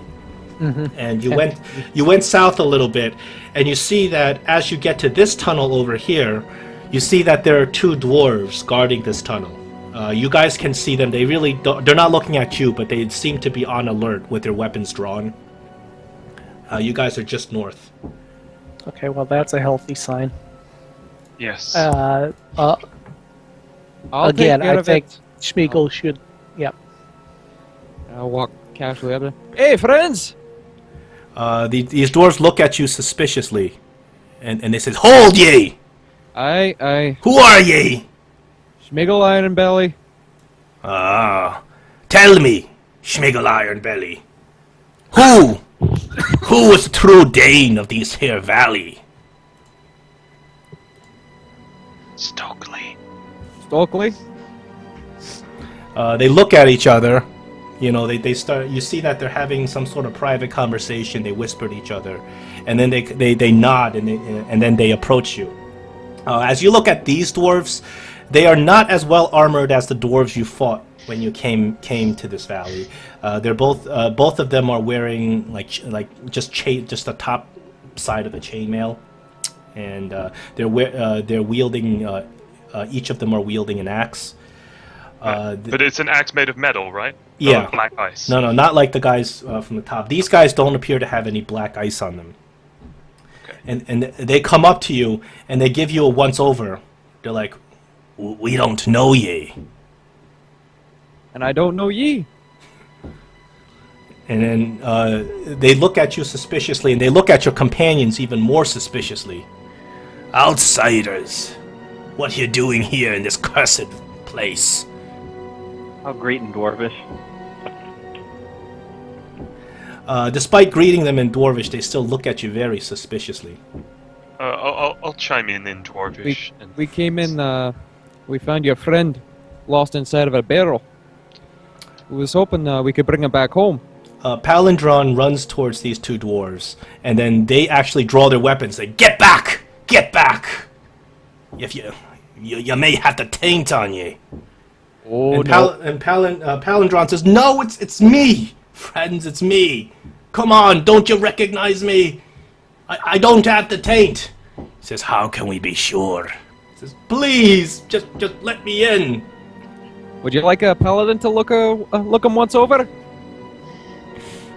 He says, "We don't trust any of ye." If he is tainted with evil, I can feel it. He says, "Barak and his men have sent over spies before. Killed 4 of us before we found out who he is. How do we know you're not spies?" Do we look like dwarven spies? He says, "I suppose no." We are outsiders. We came to investigate the evil black ice that's being exported from this valley. Can we get a persuasion on these dwarves? Of course. A good one. Mathilda loves to persuade. They're like, "I suppose even Barak is not insane enough to send outsiders here to try to infiltrate our base." And they look at each other and they nod. Like, "Very well. We'll take you to Jordan." I told her with the He kind says, of... "But any funny business out of ye and we'll cut ye down. There are more of us than there are of you." Of course. Who's Joram? Like, "Joram is who's in charge ever since Stokely died." And of course, Palindron didn't know this, and he looks mortified. He's like, "Stokely died!" And they say, "Aye, he was cut down in cold blood by Barak himself." And then Palindron, you see him start sobbing. Probably, looking like he's, this is the first time he's heard this. Oh, same for us.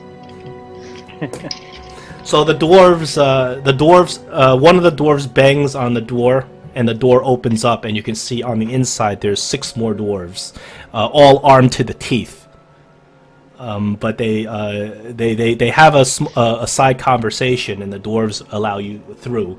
The tunnel once again is very narrow. There's armored. The 2 armored dwarves are in front, and there's 4 armored dwarves following right behind you. Each of them have a crossbow aimed at you. As you are going through this tunnel, right here, getting to the Battlehammer Hold, you see a lot more of these alcoves. These alcoves are packed full of dwarves. You can see that most of these alcoves are full of injured dwarves. They're all sitting there binding wounds. You see some of the alcoves are full of dwarven women and children huddled together. Some of the alcoves are full of supplies and weapons as well. They finally bring you to a much bigger alcove. This one this one opens up to a huge chamber that's about 50 feet. 50 feet circular chamber, and the ceiling is about 20 feet high, so there's a lot more room to breathe. I stretch my back at long last from all the bending. Inside this chamber, there is a big table. It's a round table made out of fine marble. Also in the chamber, you see that there's what appears to be on the wall. There's a fresco of a dwarf battling some horrible multi-legged centipede-like creature in the snow. Also, right on that fresco wall, there is a pair of gauntlets hanging there. The room is well lit with torches, and there is a single figure. He's sitting on the round table. He's not facing you, and you can tell that he's got his hand. He's face palming. He's got his hand on his head, and he says, "So many people killed, so many." And these two dwarves that brought you in say, "Lord Jarum, these strangers here. He says they say they have come to the valley to investigate the black ice." This dwarf turns to look at you, and he appears to be an older dwarf. He's got some graying in his beard. He looks like he hasn't slept in days. He looks weak, worn out. And then these two dwarfs says, they brought Palindron. He says he was lost in the tunnels. Don't know how long. He looks worse for wear. And then the dwarf Jarum says, leave us. And he turns to you and he says, "Who are you, and what brings you to this cursed valley?" Smiggle bows and say, "Sir, Smiggle Ironbelly, Neverwinter." Aye, you wear the colors of a human nation. I have come to call it home after a while.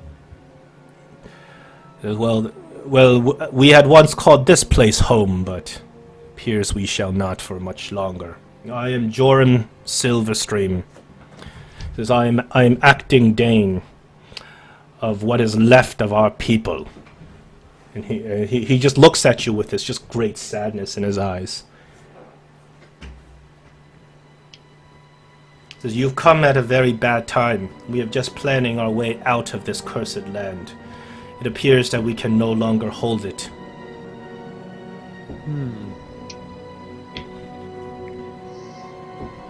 Can you tell us more about this curse and how it came upon you? The curse came with black ice. It says, Yes. "My father, Stokely, he says, many months ago, he had discovered that our most skilled blacksmith, Barak Hammerstone, had discovered some cursed dark material deep in the northern tunnels, and had been shipping it out to the forge in secret. He had brought it to a secret chamber near the town hall, with none of us being the wiser. And when Stokely had discovered this, he approached that villain, and he had told him to take the black ice and throw it into the wilds. But Barak refused. Something about this black ice, something about it that drives dwarves mad. Barak had been under the influence of this terrible madness, but he had confidants. He had supporters. When he fought Stokely Silverstream and refused, they stood at his back, and that thus began this horrible feud that lasts till today. Though I have not seen Barak for over 5 weeks, ever since he killed our Dane, right in the middle of the valley. Now, the undead roam the halls, there are whispers, and there's a darkness and coldness here.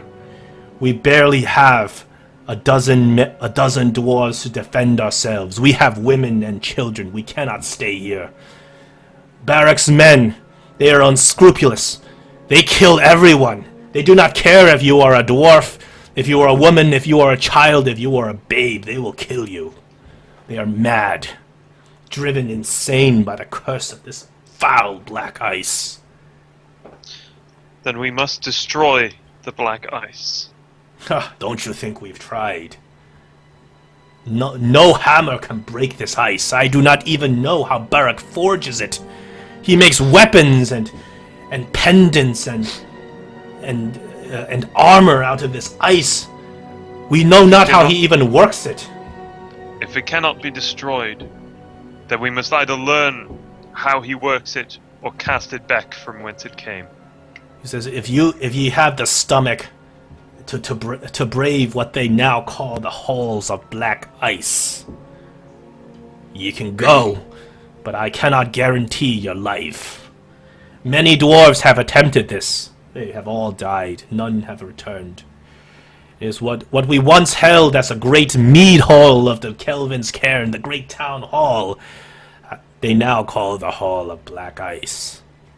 Is this where you think they forged the black ice? Aye, that is where our great forge is. That is where Barak holds himself. But now we have neither the men, nor the power, nor even the strength to challenge him. He owns this valley.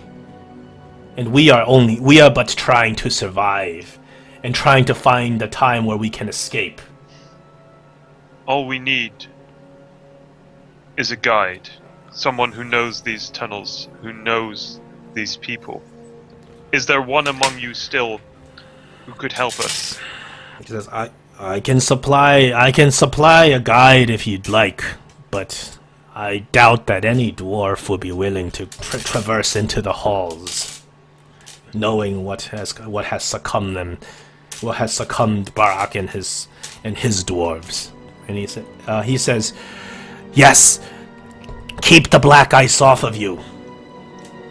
He says, men, there was one dwarf, one of Barak's men, that we captured and when we removed from the taint of the black ice. And slowly he regained some of his senses, though he had not been exposed that long.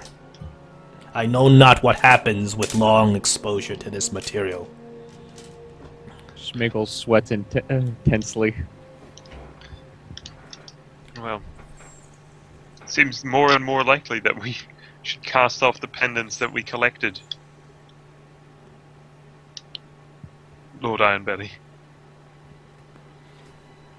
Maybe. Just maybe. We never liked those things in the first place.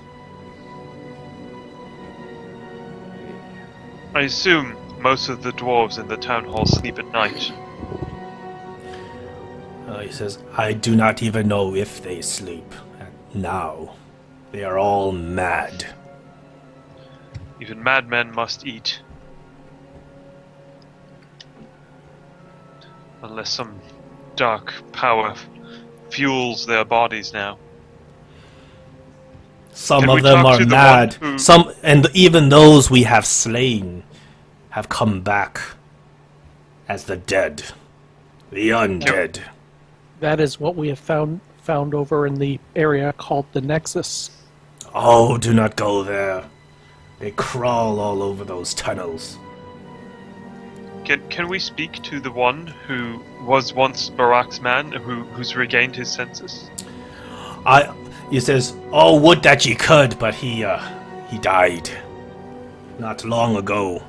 Took his own life.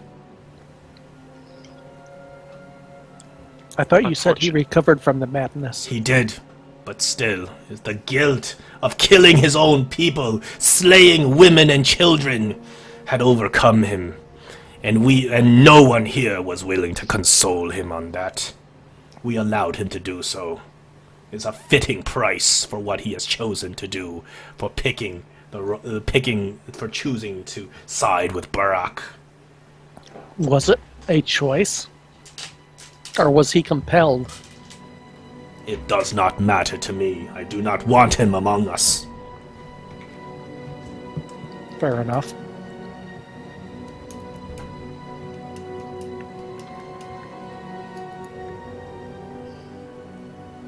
Well, it seems clear to me then that we must stop Barak. Friends, do you agree?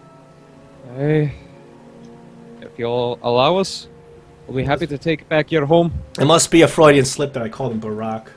It's Barak, but I keep thinking of Obama.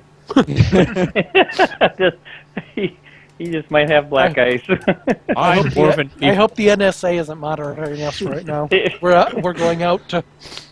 We're going out to kill Barak? Yeah. Ooh. I disavow all knowledge of this mission. Great. It's okay. How many dwarves does You're in another country. Yeah, exactly. Yeah, I'm just kidding. I'm way far away. How many dwarves does Barak control? Or who Yes. how many? In the beginning of the feud, he controlled about 80. But now, after all this fighting, no one has even scouted the area to know. 80 dwarves is a lot. Aye, in their own terrain.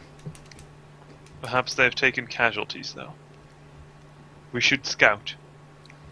Well, Assess the situation. Will it matter if their casualties rise up and fight alongside them? Well, it seemed like the undead that we fought was easily dispatched. Yeah, that one zombie you fought didn't seem to be any form of challenge to overcome. Oh, I'm never worried about fighting undead. Trust me. Yeah, we've got a paladin and a guy who Yeah. has it. I mean, depends on what form of undead. There's some undead that are a lot stronger than others. Zombies and skeletons aren't too much. You can just mow them down. They're popcorn. Undead are worth killing at all times. My point is we may be facing them alongside the living dwarves in their tunnels, where they have the advantage. We must Joram be says, very careful about how we. Would handle you do this. something to help us? If you do, I can do something to help ye. If you true about taking on the evil of this place. I am What all is it for that you would ask of us? Joram says, I know not what your intentions are, but the true evil is not merely with Barak. I believe he is dominated or controlled by some darker presence in the northern tunnels. The seal upon the northern tunnels, he says, I can remove it. He says, but you need the components. He says, you need the 4 plates. And he says, once the 4 plates are placed, only one of the Silverstream clan can remove that seal. And it appears I am the last one left. Joram reaches below the table into a secret compartment, and he takes out something wrapped in leather. He puts it on a table and he unwraps it. And you can see that this is it looks like a pizza pie. If a pizza pie were cut into quarters, it's a quarter of a pizza pie made out of stone in that shape. And it has the symbol of Moradin on it. He says, there are 4 of these. They fit into the plate of the sealed door. Once you have all 4, you need me, and I can open the sealed door for you. He says, but I won't do it, and he draws it back. I won't do it until I know my people are safe. If ye are to go and face whatever evil is in this valley, we must save my people first. Protect us while we leave this valley. It seems like whatever evil is behind that door is nicely locked up. Why should we free it? Oh, whatever is there already reaches its influence. Even from behind the seal, it won't be long before he finds a way out. Who is he? I do not know. It is the origin of the black ice, I suppose. None has been able to even... none had the courage to go into those tunnels, except for Barak. So Barak was the only one who dared go in there. Well, he and his men, of course. Those who went and mined the ore without permission of the Dane Stokely. Right. Hey, He says, do you accept my offer? We need passage out of this place. But Where but are I the dare other not side? risk. He says, I can tell you if you agree. I can tell you where they are. There are 4 of them.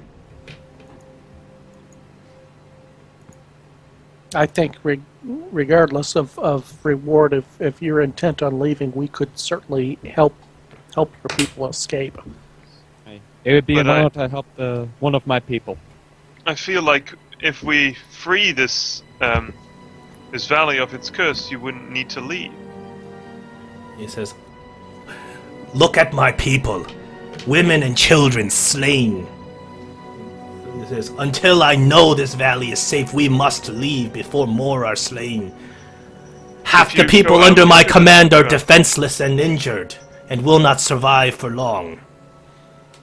You would be safer here in these tunnels than out there in the icy winds. Nothing is safe here. We can weather the winds. We are dwarves of Kelvin's cairn, but we cannot weather this fiendish presence and this curse in this valley. Hold a minute. Would you like to? Would you like to convince him to stay, or convince him to keep his people here? Oh, Hold Matilda a little closer. Okay, hold 1 second. Yeah. Give me Matilda. Don't you find that perhaps maybe this could be a good chance for reinforcements for the barbarians up in the north? these women and children? He has a whole bunch of civilians, Oh, and he only has about 12 armored dwarves that are able to fight. There are several more, but they're all very injured. They can probably march, but they can't. They probably won't be very good in battle. oh, okay. I'm not eager to send these people out into the wilderness. Even well-prepared travelers like you and I know that many of them would get eaten by yetis or worse. It was a bit of a trouble getting up here. What are we, about Right. 2 days from the main cities? Yep. 2 days from Bryn Shander, Yeah. And that's all. or thereabouts? That's walking. Yeah, well, they'd be... They are from the north. I imagine they know how to survive. If they are intent to leave the valley, Bryn Shander's not that far away. I'm sure they could take residence there until the valley is dealt with. For that matter, what's Caer Dinevel is less than a day away, it looks like. We don't know if that's safe. They could have already been marching past us. So we're Bryn probably- Shander is probably the safest option if they leave. Yeah, it's certainly the most heavily defended of 10 towns. Yep. But usually, if there's some sort of force or attack on 10 towns, they would rally their forces to meet wherever the invasion would be coming from. What are your relations with Bryn Shander? Not great, but they'll take us as refugees if we chose. How long could you hold out here? I don't know. Are you... We lose men every day, and now we are whittled down to the last. It's not long before Barak's men ransack these halls, and we are all dead. They toy with us, they hide in the shadows, waiting for us to be alone, and then they jump on us with overwhelming force. That is why we fear to even leave these halls. But our food supplies are running short. Our clean water runs short. Well, I have one more question about the temple to... Aye, the temple, 'twas sealed. Who sealed it? Stokely himself. Only, There's and it is only Stokely, not even I, who can remove that seal. It is the true right of the dwarf to seal, to seal the holy place of holiness if the lands should fall under evil, and these lands are certainly under evil. A powerful force, a powerful celestial force inside that temple. We could use its aid in fighting these. If the exalted Clangadin Battlehammer wished to give us his aid, he would give it to us. There is no force that any mortals can make that can seal the aid of a god. He says whatever is inside that temple chooses to be sealed in there. Perhaps if we had the ring. The ring was on Stokely's finger when he was slain by Beric. So Beric has the ring now. Aye. If you can find the ring, you need not be Stokely to open that seal. But but 'tis our tradition to seal the temple in times of evil. I would ask that ye not violate our tradition unless there is a strong reason to. Well, perhaps there is. And he looks down. He says, another one of these plates is in that temple. So if you truly wish to fight the evil of this valley, I suppose you must open that seal. And to do that, we must face Beric. So we must face Beric first. Aye, because another one of the plates lies in the town hall, which is now the Hall of Black Ice. Did Stokely not seal that door himself? Aye. Why did he put a plate in the town hall? You need not the plates to seal the door, but the plates to open them. They were scattered across the valley, so not one single dwarf had the power to do so. I see. That makes sense. But that also leaves us unable to do anything with it. Where is the fourth plate? The fourth plate lies on a pedestal within the Nexus. Of course. It used to lie upon the pedestal. And you see We him. were just... He just shakes his head, looking down. I know not where the fourth is then. Oh.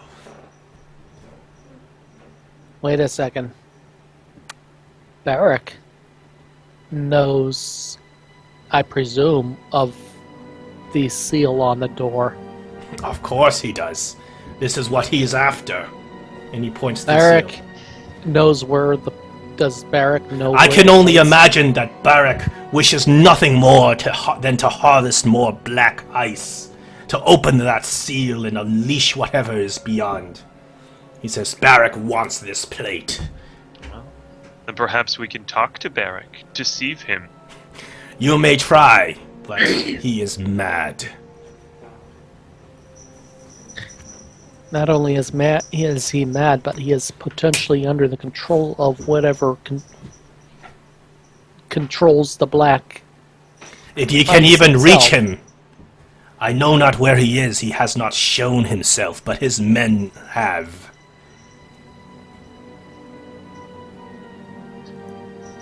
Perhaps we shall speak to his men, tell him that we have a message from Auril or the Ice Witch for Beric.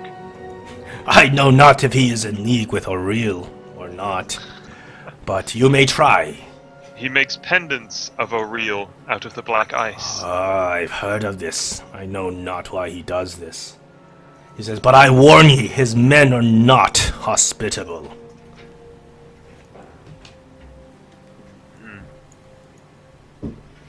They are given we to have madness and paranoia, and may attack you without question."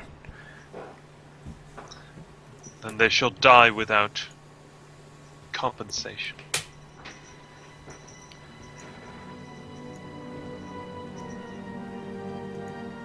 Anyway, we should lead your people out first. Aye, if you be willing to do so, then I be willing to open the seal when the time is right.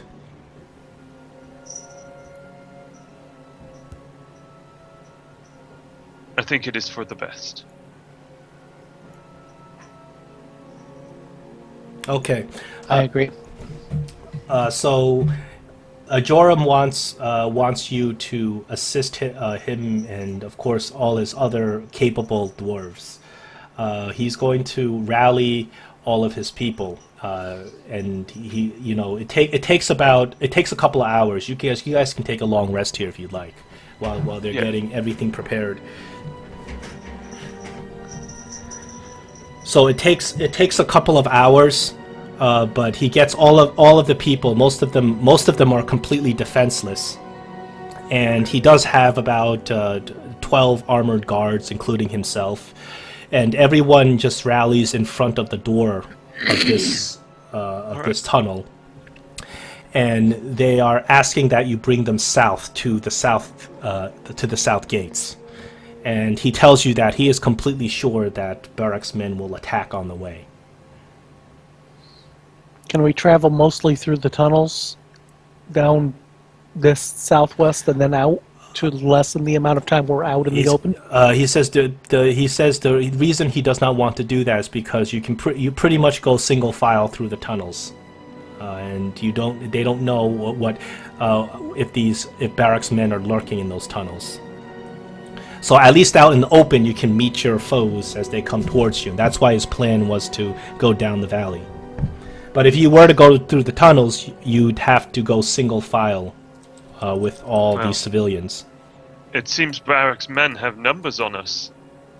A fight in the open would not be in our advantage. Now, neither would a fight in the tunnels with our sizes, technically. If Schmigel leads the charge, he will be able to barrel through a sheer infinite number of them. How steep are these walls up to the top of the valley? Oh, the walls up to the top of the valley, they're about 50 or 60 feet high. And they're very steep. Fairly but sure. there's some areas that you can probably climb up the crags. Now, something I might be able to do and scout from the top side, keep an eye out from the top side, and provide missile support from up there. But I don't like being that far away either, so maybe as an initial scout I could find a place to... You would have the high ground and a much better vision than the rest of us. Yeah. But I'd also be minutes away to safely climb down if it came to it. Certainly be worth an initial scout to get a good look from a height. Indeed. Okay. Yep. I think the best thing to do would be to exit and stay in the shadow of the valley wall as much as possible as well. From what direction are we expecting an attack? Theoretically, mostly from the east. That's where they're holed up. Although if they have patrols out, then anything's possible. Do they? It tells you that the guard post labeled 3 used to be communal guard posts for the dwarves, but of course Barak and his men have taken over them, and there's always some dwarves posted at the guard posts. So regardless, as you cross the guard posts, there's a likelihood that at least a couple of dwarves will see you. Because Maybe there's with so many take the people. guard post without the civilians out, so that we Yes. don't risk them becoming involved. And perhaps if we do that, we can completely prevent them from alerting anybody inside. You can do that. So with the direction from this guard post over here, these tunnels are not these tunnels are not necessarily visible, but from this guard post, it's definitely visible as the civilians pass by. Yeah. So if we take the guard post by surprise somehow, that would give us a And strong prevent them. advantage and probably... How many of those Save. invisibility potions do we have left? Let me do a check for you. I believe you have several. 14 you is on the... Well, yeah, I think you have 6. So Okay, I was you have several of those potions. That number's not up to date on the... No. Okay. 6. Yeah, as you recall, you took them from Slim when you killed him because he was making them. Right. Yeah. Let me update that on the sheet. Might be a good place to use them to ensure that we get maximum surprise.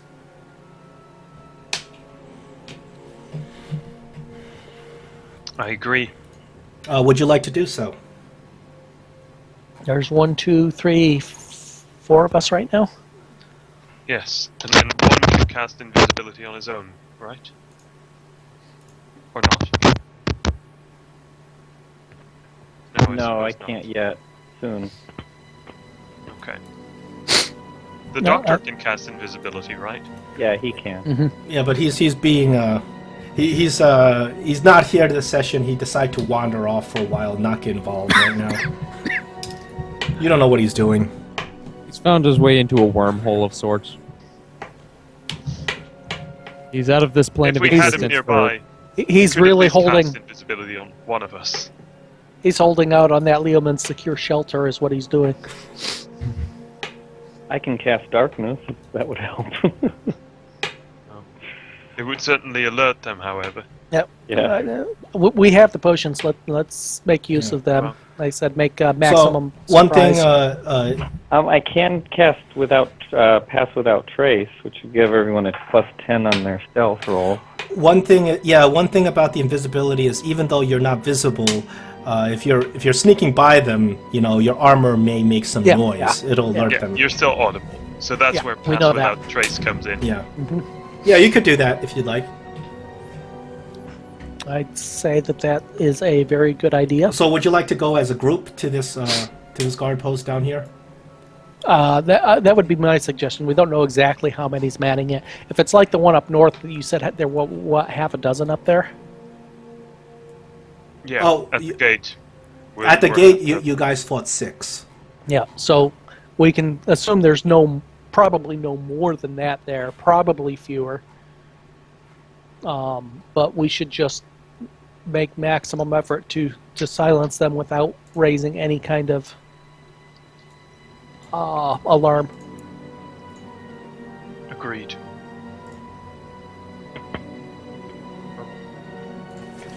So I think that's what we do, unless anyone has a better plan. Think of no better. All right. So you guys drink 4 of the invisibility potions, Yep. And we cast Pass Without Trace. and you cast Pass Without Trace. I need everyone within 30 feet of me. That shouldn't be a problem, I don't think. Okay. No. Oh, you know what? No wonder that number was wrong. That was the potions of healing that we have that many of. Potions of invisibility are this next Yeah. one up. Okay, you and somebody updated it. Okay. Yeah, potions of I updated. Now you have 2 left. Okay. So you guys approach, and even from a distance, from like 50 feet away, you see that there are 2 towers on this guard post. It's noticeable that there are 2 dwarves in each tower. They are on high alert. There is in the front of this guard post there's a big gate that gates entering this tunnel. There are another 2 dwarves directly visible in front of the gate, and you guys are about 50 feet away, so you don't have to roll stealth checks yet. So there's 2 in each tower, you said, There's and 2 2 at the gate? There's 2 in each tower, and there's 2 at the gate that are visible from 50 feet away. There could be more inside. And there's no way to take the ones up in the tower by surprise. If you were to go any closer, you'd have to roll some stealth checks because you have to roll if they hear you. Right. Mm-hmm. Does the tower look climbable? Yes, the tower has each of the towers has a ladder that you can get up. Okay, from the outside, or only from the inside? Well, the towers are standing only on the outside. They're not behind anything. They're just on the ground outside. No, I mean, like, you could only access the ladder from behind They're the more gate. they're platforms, Oh, not towers. these things are not behind any gate. The gate is only in front of the tunnel Oh, itself. right, so the two freestanding towers. Yeah, they're freestanding, and there's ladders to each of them that is Right. easily accessible. Yeah. I was picturing some sort of wall with a gate in Oh, it no, and no. two towers at the side. No, okay. Freestanding towers, alright. Can we take a 15-minute break? I mean, a in-game break. Short rest. That would be you need an an hour. hour. But if you wait an hour, that invisibility potion may wear off. No, it's... Oh. Okay, I stop. I backtrack. I presume we're leaving some minute traces of our passage track that I can track back to each person in the group. Mm-hmm. Basically, lay out a quick plan. I think Eldrin should try one tower, and myself the other tower. We're most capable of getting up quickly and quietly. Okay. Let the two take out the freestanding dwarves, and then swarm up the ladder to assist on either side if we need the assistance up top. They must have some kind of horn or bell or some sort of alarm system to alert in case of attack. Yeah. I don't presume you could silence. How far apart are the towers?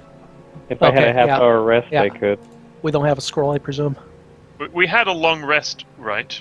You had a long rest prior to this. He needs to as a change monk, I spells, only yeah. need a half-hour rest. We don't have any scrolls that I can see. Right. So we're all at full hit points and full spells. Not me, Why not? You had a long rest. because I just you kept, should. He just cast one. Yeah. Wow. Alright, yeah, you cast one spell, but you have But there more is- than one spell, right? But I use key to cast it, so I regain my key with a half hour. So I can't cast silence unless I get a half-hour rest. What's on this magic? We do have one magic scroll. I don't suppose there's a silence on it, is there? It says refer to journal entry. Oh yeah, journal. The doctor has all your magic scrolls. Oh, does he? Okay. Of course, he's the doctor. You know. Yeah. Yeah, but there's some spells that, excuse me, are duplicates. So, and I wasn't sure what we had for scrolls. Okay. So we can't silence them. We can't silence the two towers. We'll have to probably. Our potions last an hour. We could wait for half an hour to let our monk regain some key points. How long does your pass without trace last, though? An hour. Okay. Yeah, you could do we that. if we have the time, then What Now, the ability, by the question way, is- is that lets you do this in half an hour? I can read it for you. Because I wasn't aware of this. and of course the other question is could you encompass both towers? Because I presume that's where the alarm would be, one of the towers, in the silence.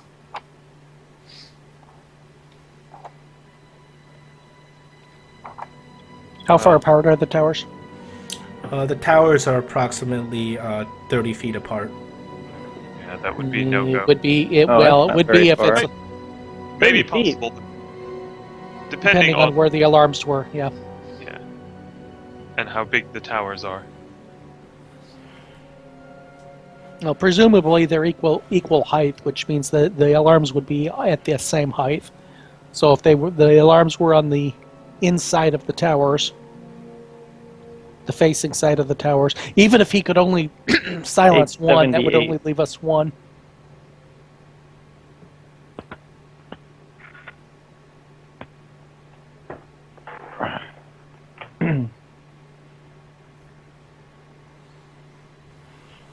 I don't know how this whole casting with key points works. Same as spells. Yeah, but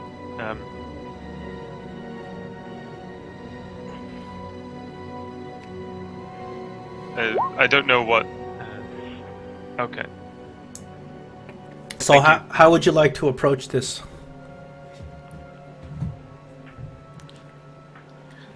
I think. Oh wait, that probably has a verbal component, doesn't it? Oh yeah. The silent spell. One thing you have to bear in mind is if you cast the spell, you become visible. We're going to become visible. Oh, attack wait a anyway. minute. It just says that 30 minutes. I have to spend 30 minutes probably of that short rest to regain it. Yeah, it does say 30 minutes of the rest meditating. Has to be in meditation. That's what I misunderstood it. Okay, so we don't have. No, so that's not an option. Okay, I still say same thing. Let's see. We have 6 to deal with. There's only 4 of us, but we'll have the advantage of surprise. We'll just have to. Those of us, the 2 of us going up to the tower, need to identify what the most likely alarm is, i.e. if one of them has a horn, then we have to take that one out. If they have a like a gong or something like that, we have to attack such that we minimize the risk of them sounding that alarm. Of course, this is all presuming there's no magical alarm. Yeah, they're dwarves. I don't give too much credence in that. I mean, they might, but more than likely, if they have that many people on lookout, I wouldn't think they would need a magical alarm. If our plans succeed, they would have.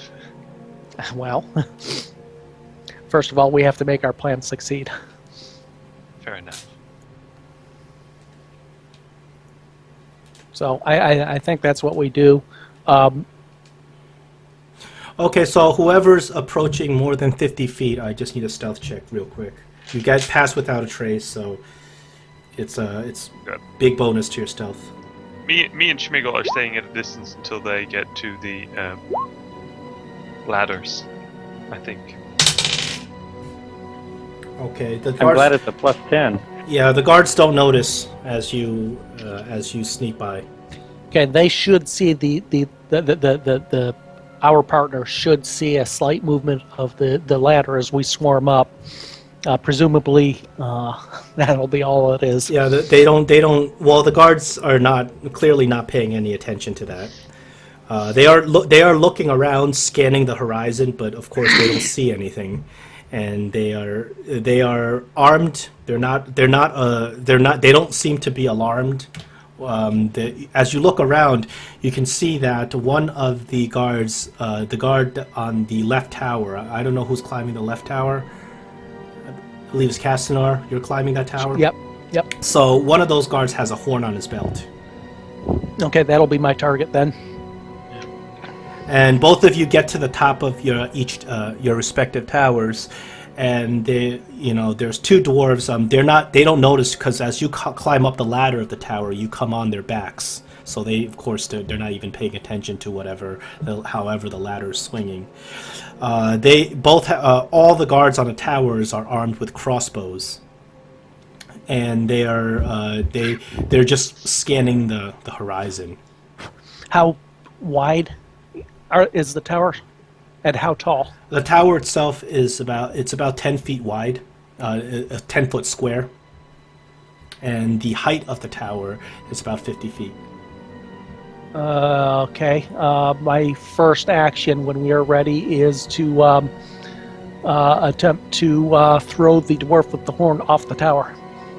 Is there a good railing, or is it would it be easy to throw someone off? There is a railing, but these dwarves aren't paying attention. You don't think it'd be difficult. But you'd probably still have to succeed in some sort of check. Yep, Right. that's fine. I would imagine we have advantage at a check when they don't know what's about to hit them. Okay. Yeah. So let me put. As that.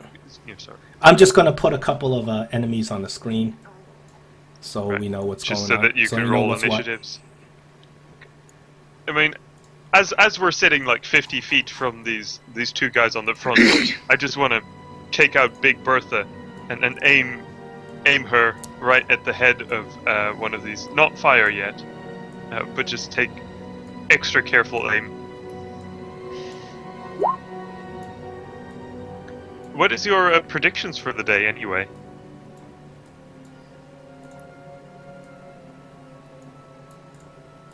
Ten and 9. Okay. That's rather terrible predictions. Yeah. Extreme numbers are better! Yeah. Alright, I put you guys. Whoops.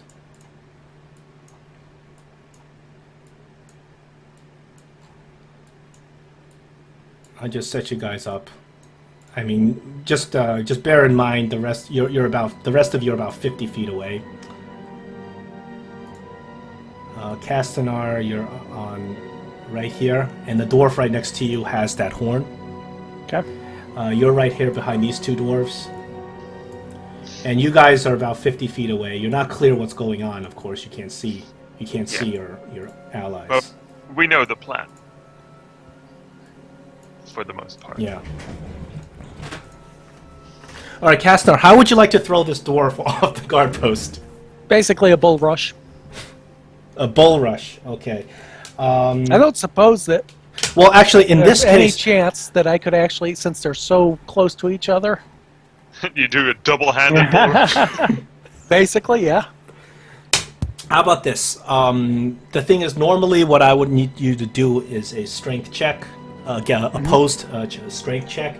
But this is a special situation because these dwarves have no idea you're there. So what I need you to do is a strength check against the set DC because you're going to knock them off balance, potentially knocking both. If you score from a certain number, you get one off. You get the one that you're intending. If you score above a certain number, you can get them both. Okay. Ooh. Ready? I'm still showing I have inspiration. Oh, you don't have inspiration. Okay. Let me get rid of that. Nobody wrote Yep. anything for this session. Yep. Yeah, I've not been at my have had access to my computer for most of the last few weeks. Okay, so it is a strength check because you are physically pushing them, strength or athletics. Okay, let me check one thing real quick. No. Athletics would probably be better than a straight strength check. Yeah, I'm looking at my skills here. But if you, yeah, it depends on if you have proficiency. Yeah, if not, doesn't make a difference. I do have proficiency. Okay, then that's good. I'll give you a bonus. Yeah. You have advantage, right? Because of surprise? Well, the thing is, I set this on a DC, Yep. and I set the DC very low. So you get one of them off. You get the one with the horn, and he falls Okay. down. And I'm going to roll falling damage. This is 50 feet high. I'm going to roll 5d6. I mean, as soon as I see him falling, I'm going to start charging. Firing my crossbow. Not charging. I assume Schmigel is charging. Because we have to silence. Ah! Splat. He's barely alive after that fall. Oh, he is still alive. Schmigel, you need to stop him before he blows the horn. He is. Did the horn break? Surprise! Now, Castanar, you took a surprise turn. Eldrin, you may also get a surprise turn. Before we have to roll initiative, because you're also invisible, if you'd like. Oh, don't I get an athletics check? Oh, are you trying to do the same thing? Yeah, might as well. Oh, okay, let's do it. Can I use acrobatics or is it athletics? It would make athletics, right? Oh, well, you can tell me what you're doing, and if it makes sense, you can use it. I can't picture how athletics would work or acrobatics would work. That's You fine. swing Strength. from the rafters of the tower, if there's such a thing. And do a loop around the neck with my legs as I flip over the heads and. Okay, do it. Go ahead. I like that. Okay. Go ahead. Okay.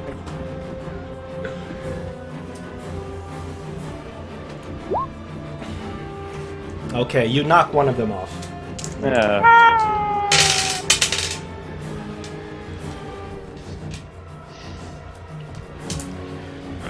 Can I fire my crossbow bolt? Oh yeah, if you wanna, you can take your surprise round and do so without before initiative. So this guy fell off. This guy fell off. This is the guy with the horn. Yeah. I'll shoot at the guy with the horn unless Schmiegel is attacking him. Good idea. You can both. Well, the problem is you guys are 50 feet away, so you need to do some running Yeah. before you can get up to him. Yeah. So I'll just launch a crossbow and then charge up. Boom. That's definitely a hit. 7 piercing damage. You killed him. Awesome. Nice. And then I charge 30 feet up, Okay. dropping the crossbow and drawing my sword. Okay, so you're about 20 feet away from him. Yeah. We'll just keep that in mind. And Schmegel, would you like to take a surprise round? You don't have to. Sure. What can I do left? You're 50 feet away from them. You can run up to one. You're still invisible, and you would still have advantage on your attack against them. Even on the next round. Alright. You can get up to one of these dwarves that fell down. You can... Well, this one's dead. So you can get up to the other one that fell down. You can get up to the towers. Is he still alive? Who? Yeah, The this one guy's that fell? still alive. I'll take care of the last one then. Well, there's still those two at the gate. If they actually go into the gate and run, that might be a problem as well. Where's the two that could run into the gate? They're farther away. Let me see. They're about 60 feet away, as opposed to these guys on the tower, which are 50 feet away. Alright, and two signals. You know what? Yeah, if you double move, you can even get up to these guys at the gate. Because if your movement speed with the boots of springing and striding is 30. Yeah. Alright, so I'll double move there. Okay, so you move all the way down here, correct? Yep. All right, now let us roll initiative.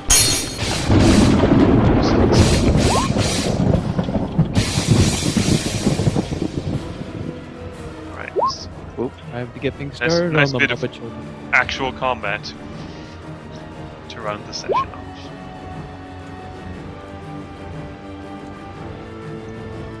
Dwarven fighter, of course, crits his initiative. I don't know how. It's you take a d20 and then you just roll a 20. Schmigel, I'm still looking for initiative from you. Oh yeah, I'm on there. Okay. Yeah. You are? He did roll it, but it's not showing up. On What the did he track. roll? I'll just add him manually. It's a 16. Okay.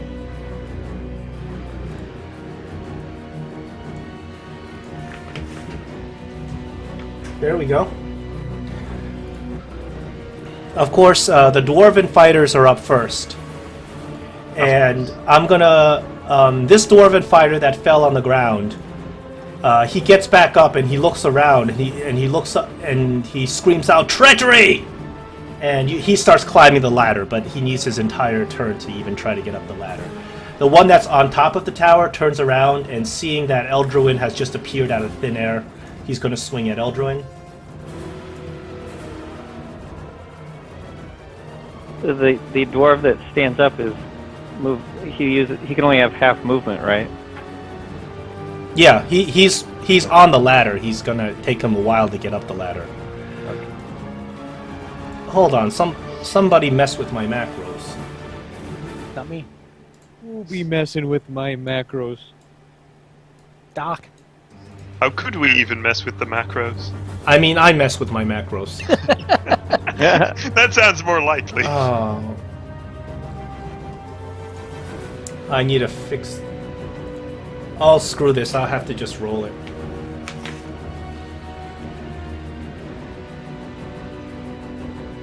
Doing it old school.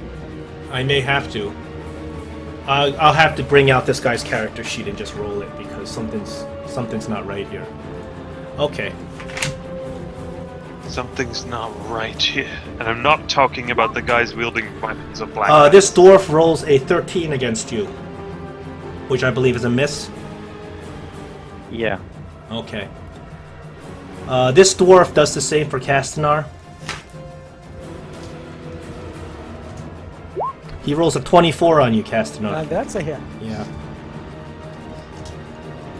Although my armor class on the sheet is not correct.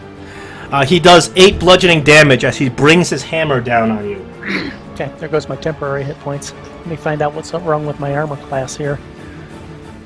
Oh, it didn't transfer any of my armor over when it changed the character sheets.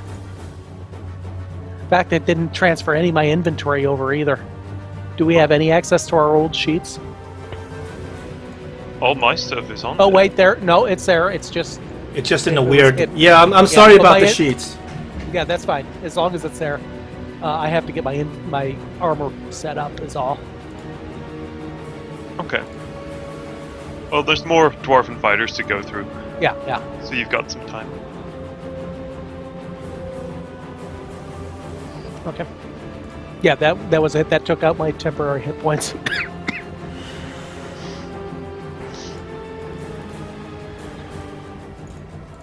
Although I have... am I wearing that... I don't remember if I was wearing the Drakengard armor or not. Or if somebody else took that. I believe you are. It's Schmigel's turn. And that was... Oh, I'm sorry, it's not Schmigel's turn yet. It's still these dwarven... Yeah, these two dwarves at the gate that don't. I'm seem to- I'm ahead of Schmiegel too. Yeah, I keep having... Okay. It's still the dwarves' turn. And these two dwarves, one of them turns to walk away. Schmigel, do you want an opportunity attack? It would bring you out of invisibility. Oh yeah. Okay.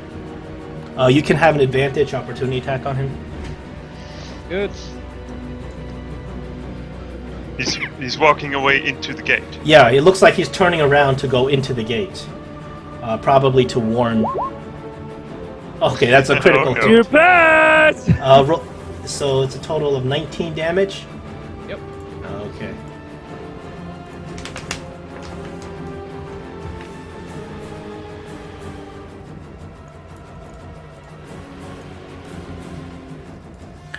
You become visible. He turns around, and they get ready to fight. What in the hell is that? Suppress, suppress, suppress. Okay, now it's Castanar's turn. I go ahead and draw the longsword. Two-handed grip, as usual. And I think I've got this set up. Which one is the two-handed grip? I think it's the second one here. It's the one with the D10. No, well, yeah, but I'm on the front page. I couldn't tell. Well, this rolls a That roll- D8, so it's the wrong one. Oh, okay. Well, the 21's a hit, I presume. Yeah. Let me just go to the weapons page. And... okay, it was the first one. How about 13 points of damage? Okay. Sounds Yeah, good to me. that injured him badly.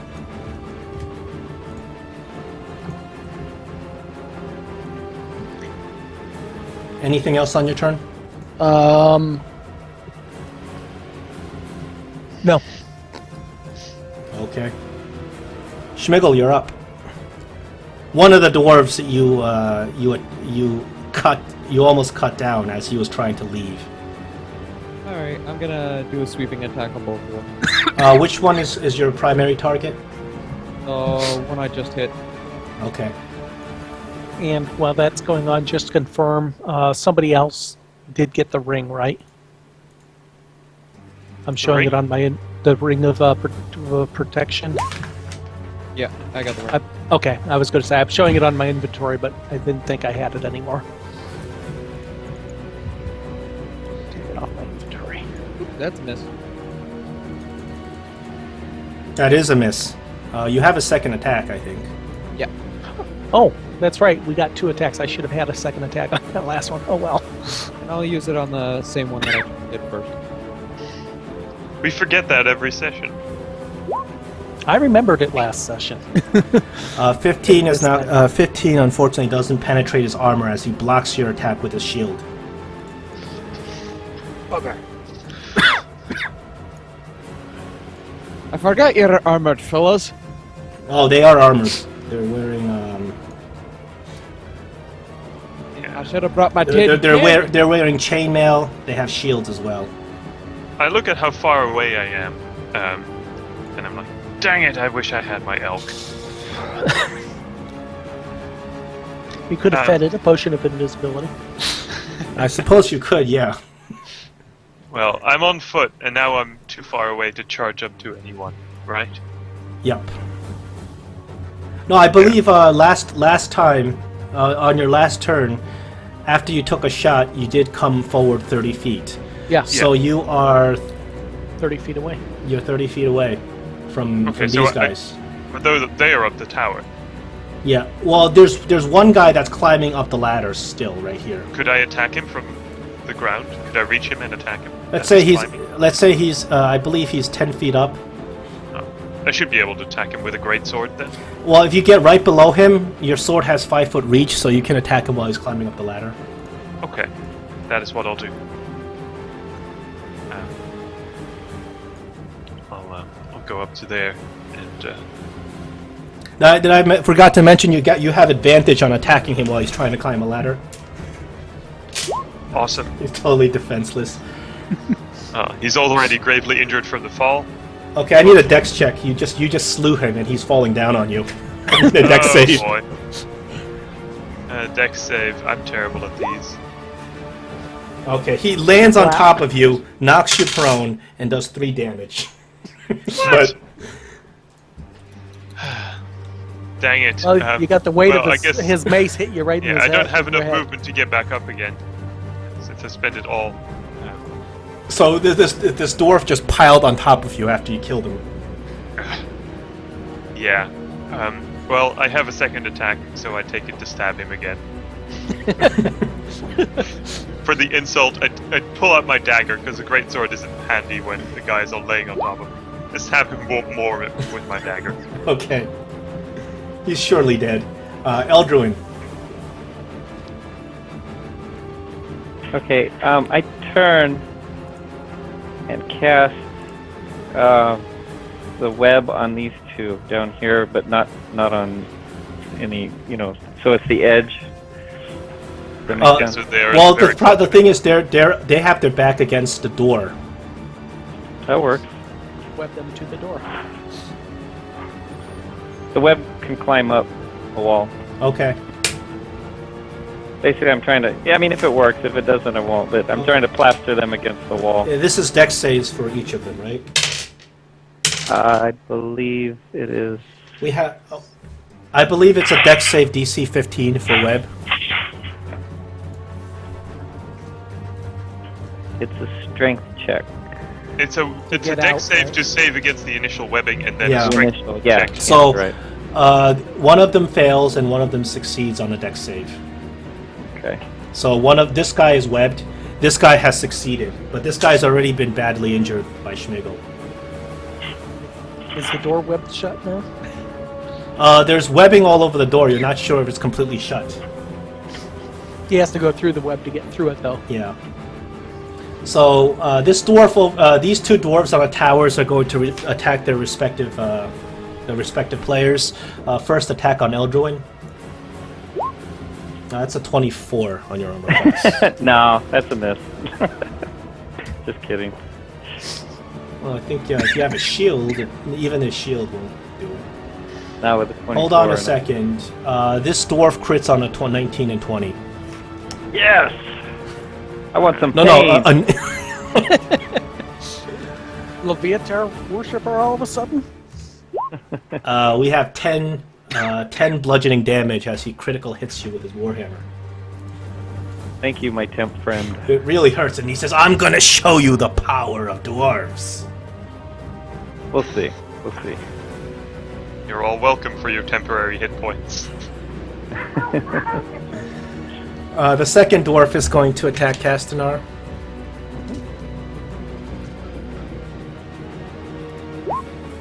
He misses Castanar.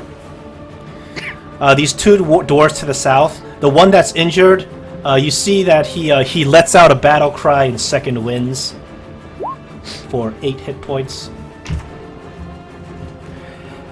And he swings at Schmigel. 13 is going to miss you. The second dwarf is going to try to break out of his webbing. He fails. And that one's strength. Yeah, he failed. He rolled a 2, so it doesn't matter what it is. Castanar, it's your turn. Throw him off! Mighty two-handed swing, trying to cleave him in half, and I miss with my first attack. So I follow through, spin, and lend momentum to my second attack. And looks very much like my first attack. Your second attack, he parries.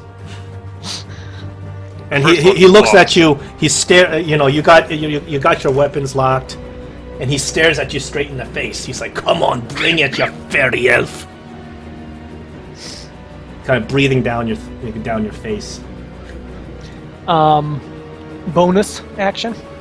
What are you gonna do for the bonus? I will Hunter's Mark him. Should have done that before. Yeah, I know. I've been out of it for a while. Yeah.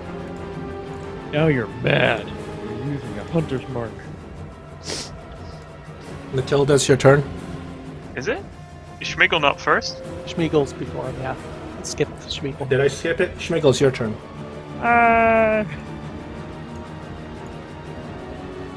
Gonna hit them one each. Oh, if it'll pop up. There we go. You get advantage on the second one. The first one you missed, the second one you missed again. What is with me now?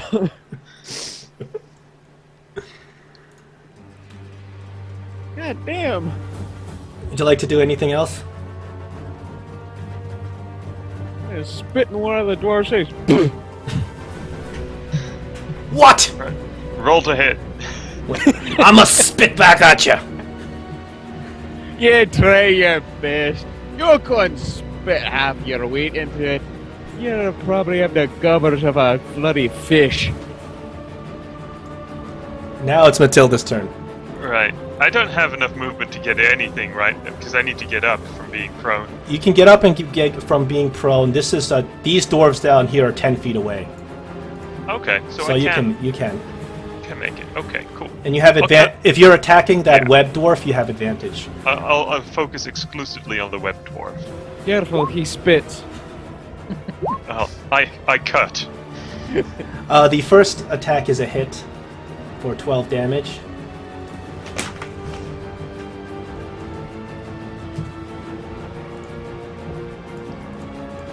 The second attack is a miss. Yeah. Anything else on your turn?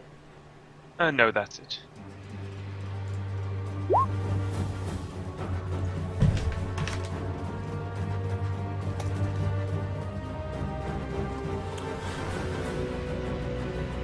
Eldrins, you're up. Damage. Okay, I struck with both weapons and did minimum damage on each. No, you rolled a 2 with one of them. Sorry, you did roll a 2 for the poison. Yeah.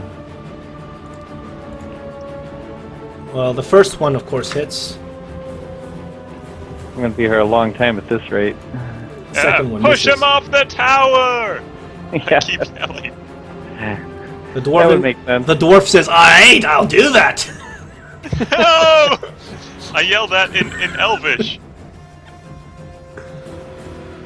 Okay, first is the dwarf against Eldrin. He's gonna make his swing. I hope Eldrin speaks Elvish. He is going to action surge and swing again. Yes, I do. He misses both times.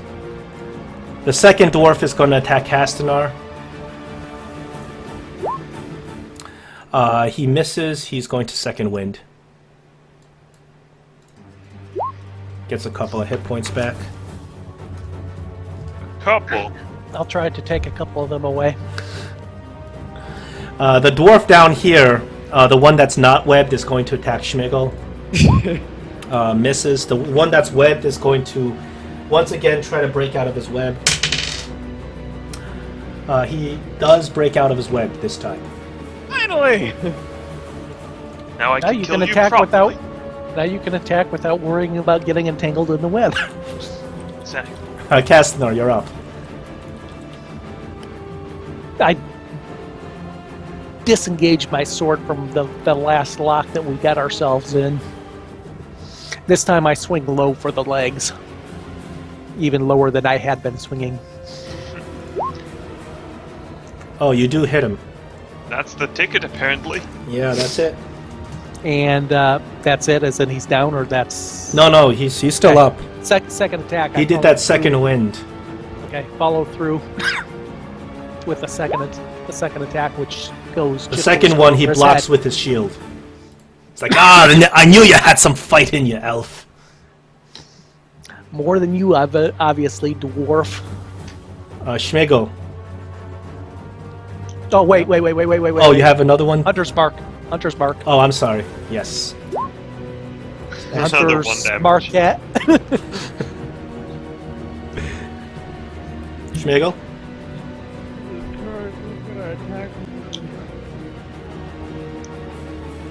Alright, what? Tweedledee and Tweedledum. I'll hit the left and right.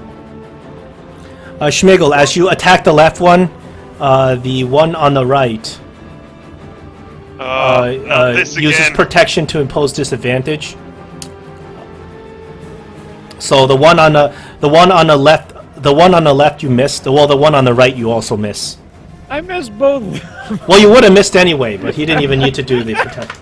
I was just announcing it before you actually made the roll. Well, at least now that they have used it, I can attack. Well, this one hasn't used it yet. That was the left one's reaction. Okay. Then I will attack the guy that hasn't used it yet. He The other one has. Yes, the other one has used it. So if you attack this one, Yeah. then then there will can't be do no it. protection. Yeah. I spit in the dwarf's face again. He puts up his shield because your spit was a 14 on the attack. I have seen this battle tactic. I know who to target. Both of those are hits. 9 plus 9. That is a kill All right. as you impale him. That's what you get for spitting at Lord Ironbelly. But he spat at me first. He says in his death throes. Well, I hope you're happy that those are your final words. Don't worry, I'll be back. Eldrin, it's your turn. Not once I burn you, you won't. Yeah. Okay, same massive attack. Okay. The first one is a critical hit. So that is, let me see, 17 damage. Are these That's dwarves better. resistant to poison? Yes. Okay. So you'd have to subtract a little bit. I have from to that. subtract the poison portion of the damage. Yeah, or half it. Anything else on your turn? No, that'll be all. Okay, this dwarf that you just hit, I think he's the one who has not second winded yet. Second winded, more like. So he lets out his dwarven battle cry. These dwarves are hardy foes. Well, you gotta spit in the face. Just gets him distracted. And then he swings around and he swings his battle hammer at Eldruin for a 24 again. Oh! That's another crit. With crit. I prefer See- sticking my sword in their gut, if it's all the same to You're you. asking for more more pain. I'm saying don't hit me. 16 damage. This dwarf lands a massive blow straight in the center of your chest. And he My method has worked out better so far. 16 damage, yeah, that's about an average roll for me. The second dwarf is swinging at Castanar for a 15 on his armor class. I It's a miss. I think you're. A Yeah, little I have high. 16. Well, he's going to action surge and he's going to try again, and he misses again. Good. I parry and I return the attacks. I don't need this action surge to get 2 attacks. Well, it's not your turn yet. Oh, sorry. This dwarf down here attacks. Oh, there's still a dwarf left down there. Yeah, the dwarf down there attacks Matilda, but he misses. Now it's your turn, and I'm going to take those 2 attacks. Oh, if the dwarf didn't move out of the web, he has to take a dex save. Again? He starts to turn in the web. Oh, I see. Okay. He scored he did roll a 17 on his dex save. Kastner, those 2 attacks have slain this guy Okay. And I Move the will hunter's easily. mark. I will move the hunter's mark to the 1 remaining, I believe, and use my movement to move down the ladder. Okay. There's 2 remaining, by the way. Oh, is there There's 2? one beating up Elderwin. Now, which one are you putting up? How In far? a major way. How far apart of the towers? You said were 20 feet apart. I'm not jumping that. About 30 feet apart. 30 Yeah, feet. no. You can take a shot from where you are. You can see Um, this dwarf. Well, I can't shoot because. But you could Well- on your next turn. Yeah, if you want to take Yeah. fire arrows at this dwarf here, you can Yeah, see him. yeah. Actually, that's better. I can fire at whichever one is still alive when it once. Okay, I'll so just do that. do you want the hunter's mark on him? I'll move it to the one in the tower for now. Okay. I can move it at the beginning of my turn if I need to.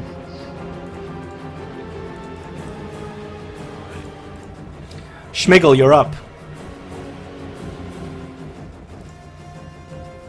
I have to see if my luck's changed this time. I give the one in front of me 2 hits. Yes! The quick 1-2. Nice. Yes, that's 16 damage. He dies with that.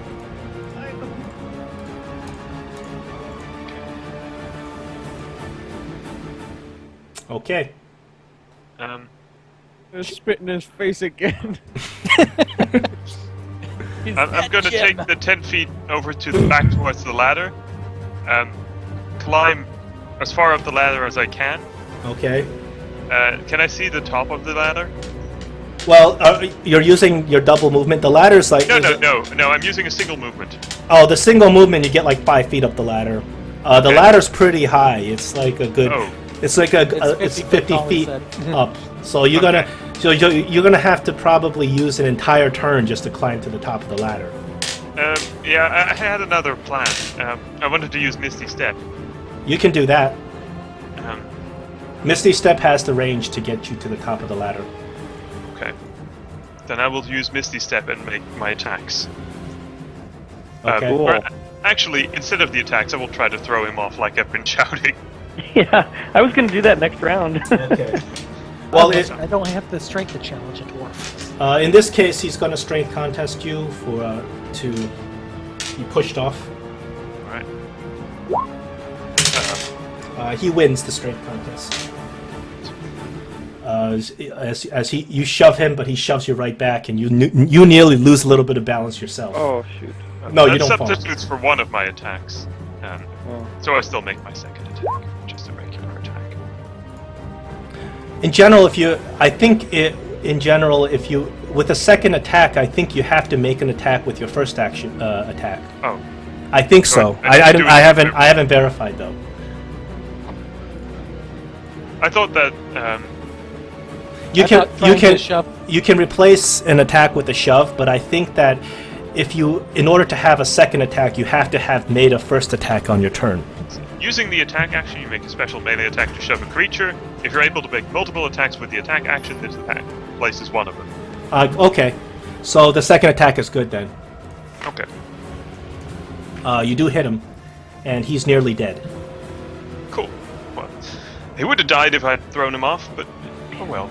Eldruin, finish him. That's the plan. Oh, that's nice. Yes, you finish him. He's dead. You've finished these dwarves, and it does not seem like the other dwarves were alerted.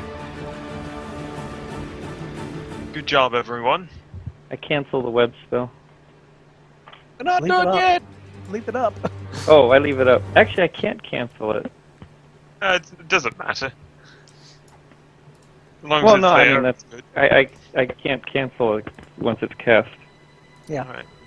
Well, let's search these Oh, bodies to see if there's something. anything interesting on them, and if Okay. not, I think we should be able to safely escort the people out now. One of these dwarves has a warhammer made out of black ice, very finely carved. It's impressive workmanship. It stands out over the other warhammers. Yeah, the other warhammers are standard. These dwarves are wearing chainmail and helmets and have shields. Yeah. On their shield is an emblem of a hammer striking an anvil. It's not Moradin's emblem. It appears to be Barrack Hammerstone's family crest. The same Oh, symbol as the dwarves at the gate. Yes. Eldruin have some healing there. Oh, that would be sweet. Thank you. You know, here, take some of mine. I got some too. Just, Schmiggle's gonna go by each body and start cracking the heads of each one of them so they don't come Yeah, back make up. sure to chop them up nice and fine. I was going to say, chop the head. Hey, diddly! Oh, nice. God Okay. damn it, I'm full of goo again! Back up to max. So you guys, you smash the skulls of all these dead dwarves. They Look don't like be a turning bloody off. massacre if anybody comes by. Oy. Not just the skulls, like I want actually the limbs severed. Because I'm Oh, not so much afraid of them using their heads. Oh, come on! It'll take me half an hour to do this shit. There's only 6 dwarves! Fine, fine. All right, you smash the heads and you cut off the limbs of these dead dwarves. Hey, diddly. Oh, God They damn, did my threaten to come back, so not taking any chances. arms are Yeah. bloody tired. I'm not after so much this. afraid of them using their heads when they get back. I'm afraid of them attacking us with their limbs. Watch, just because we cut them up at the limbs, they're gonna form single bodies and mash them all together. Well, You're at giving least me then we can kill ideas. it all at once. So Mathilda is going to guide the group back safely to Bryn Shanda. Oh, you're going to guide. Okay. Oh, that's right, because you're not going to be back next week. Yes, or for a while. Well, that makes perfect. It's perfect then. It's a perfect segue. Thank Out. you.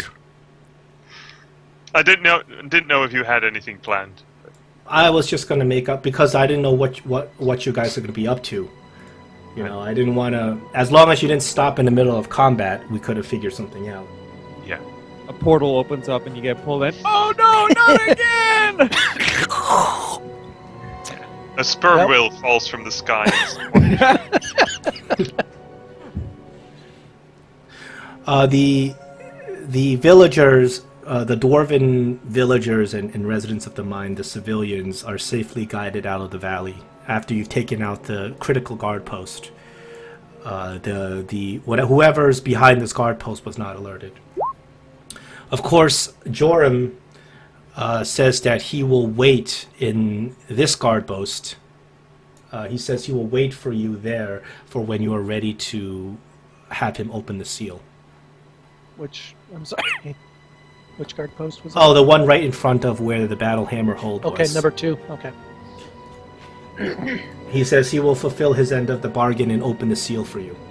He himself is not a fighter, and not martially trained, and not very good at defending himself.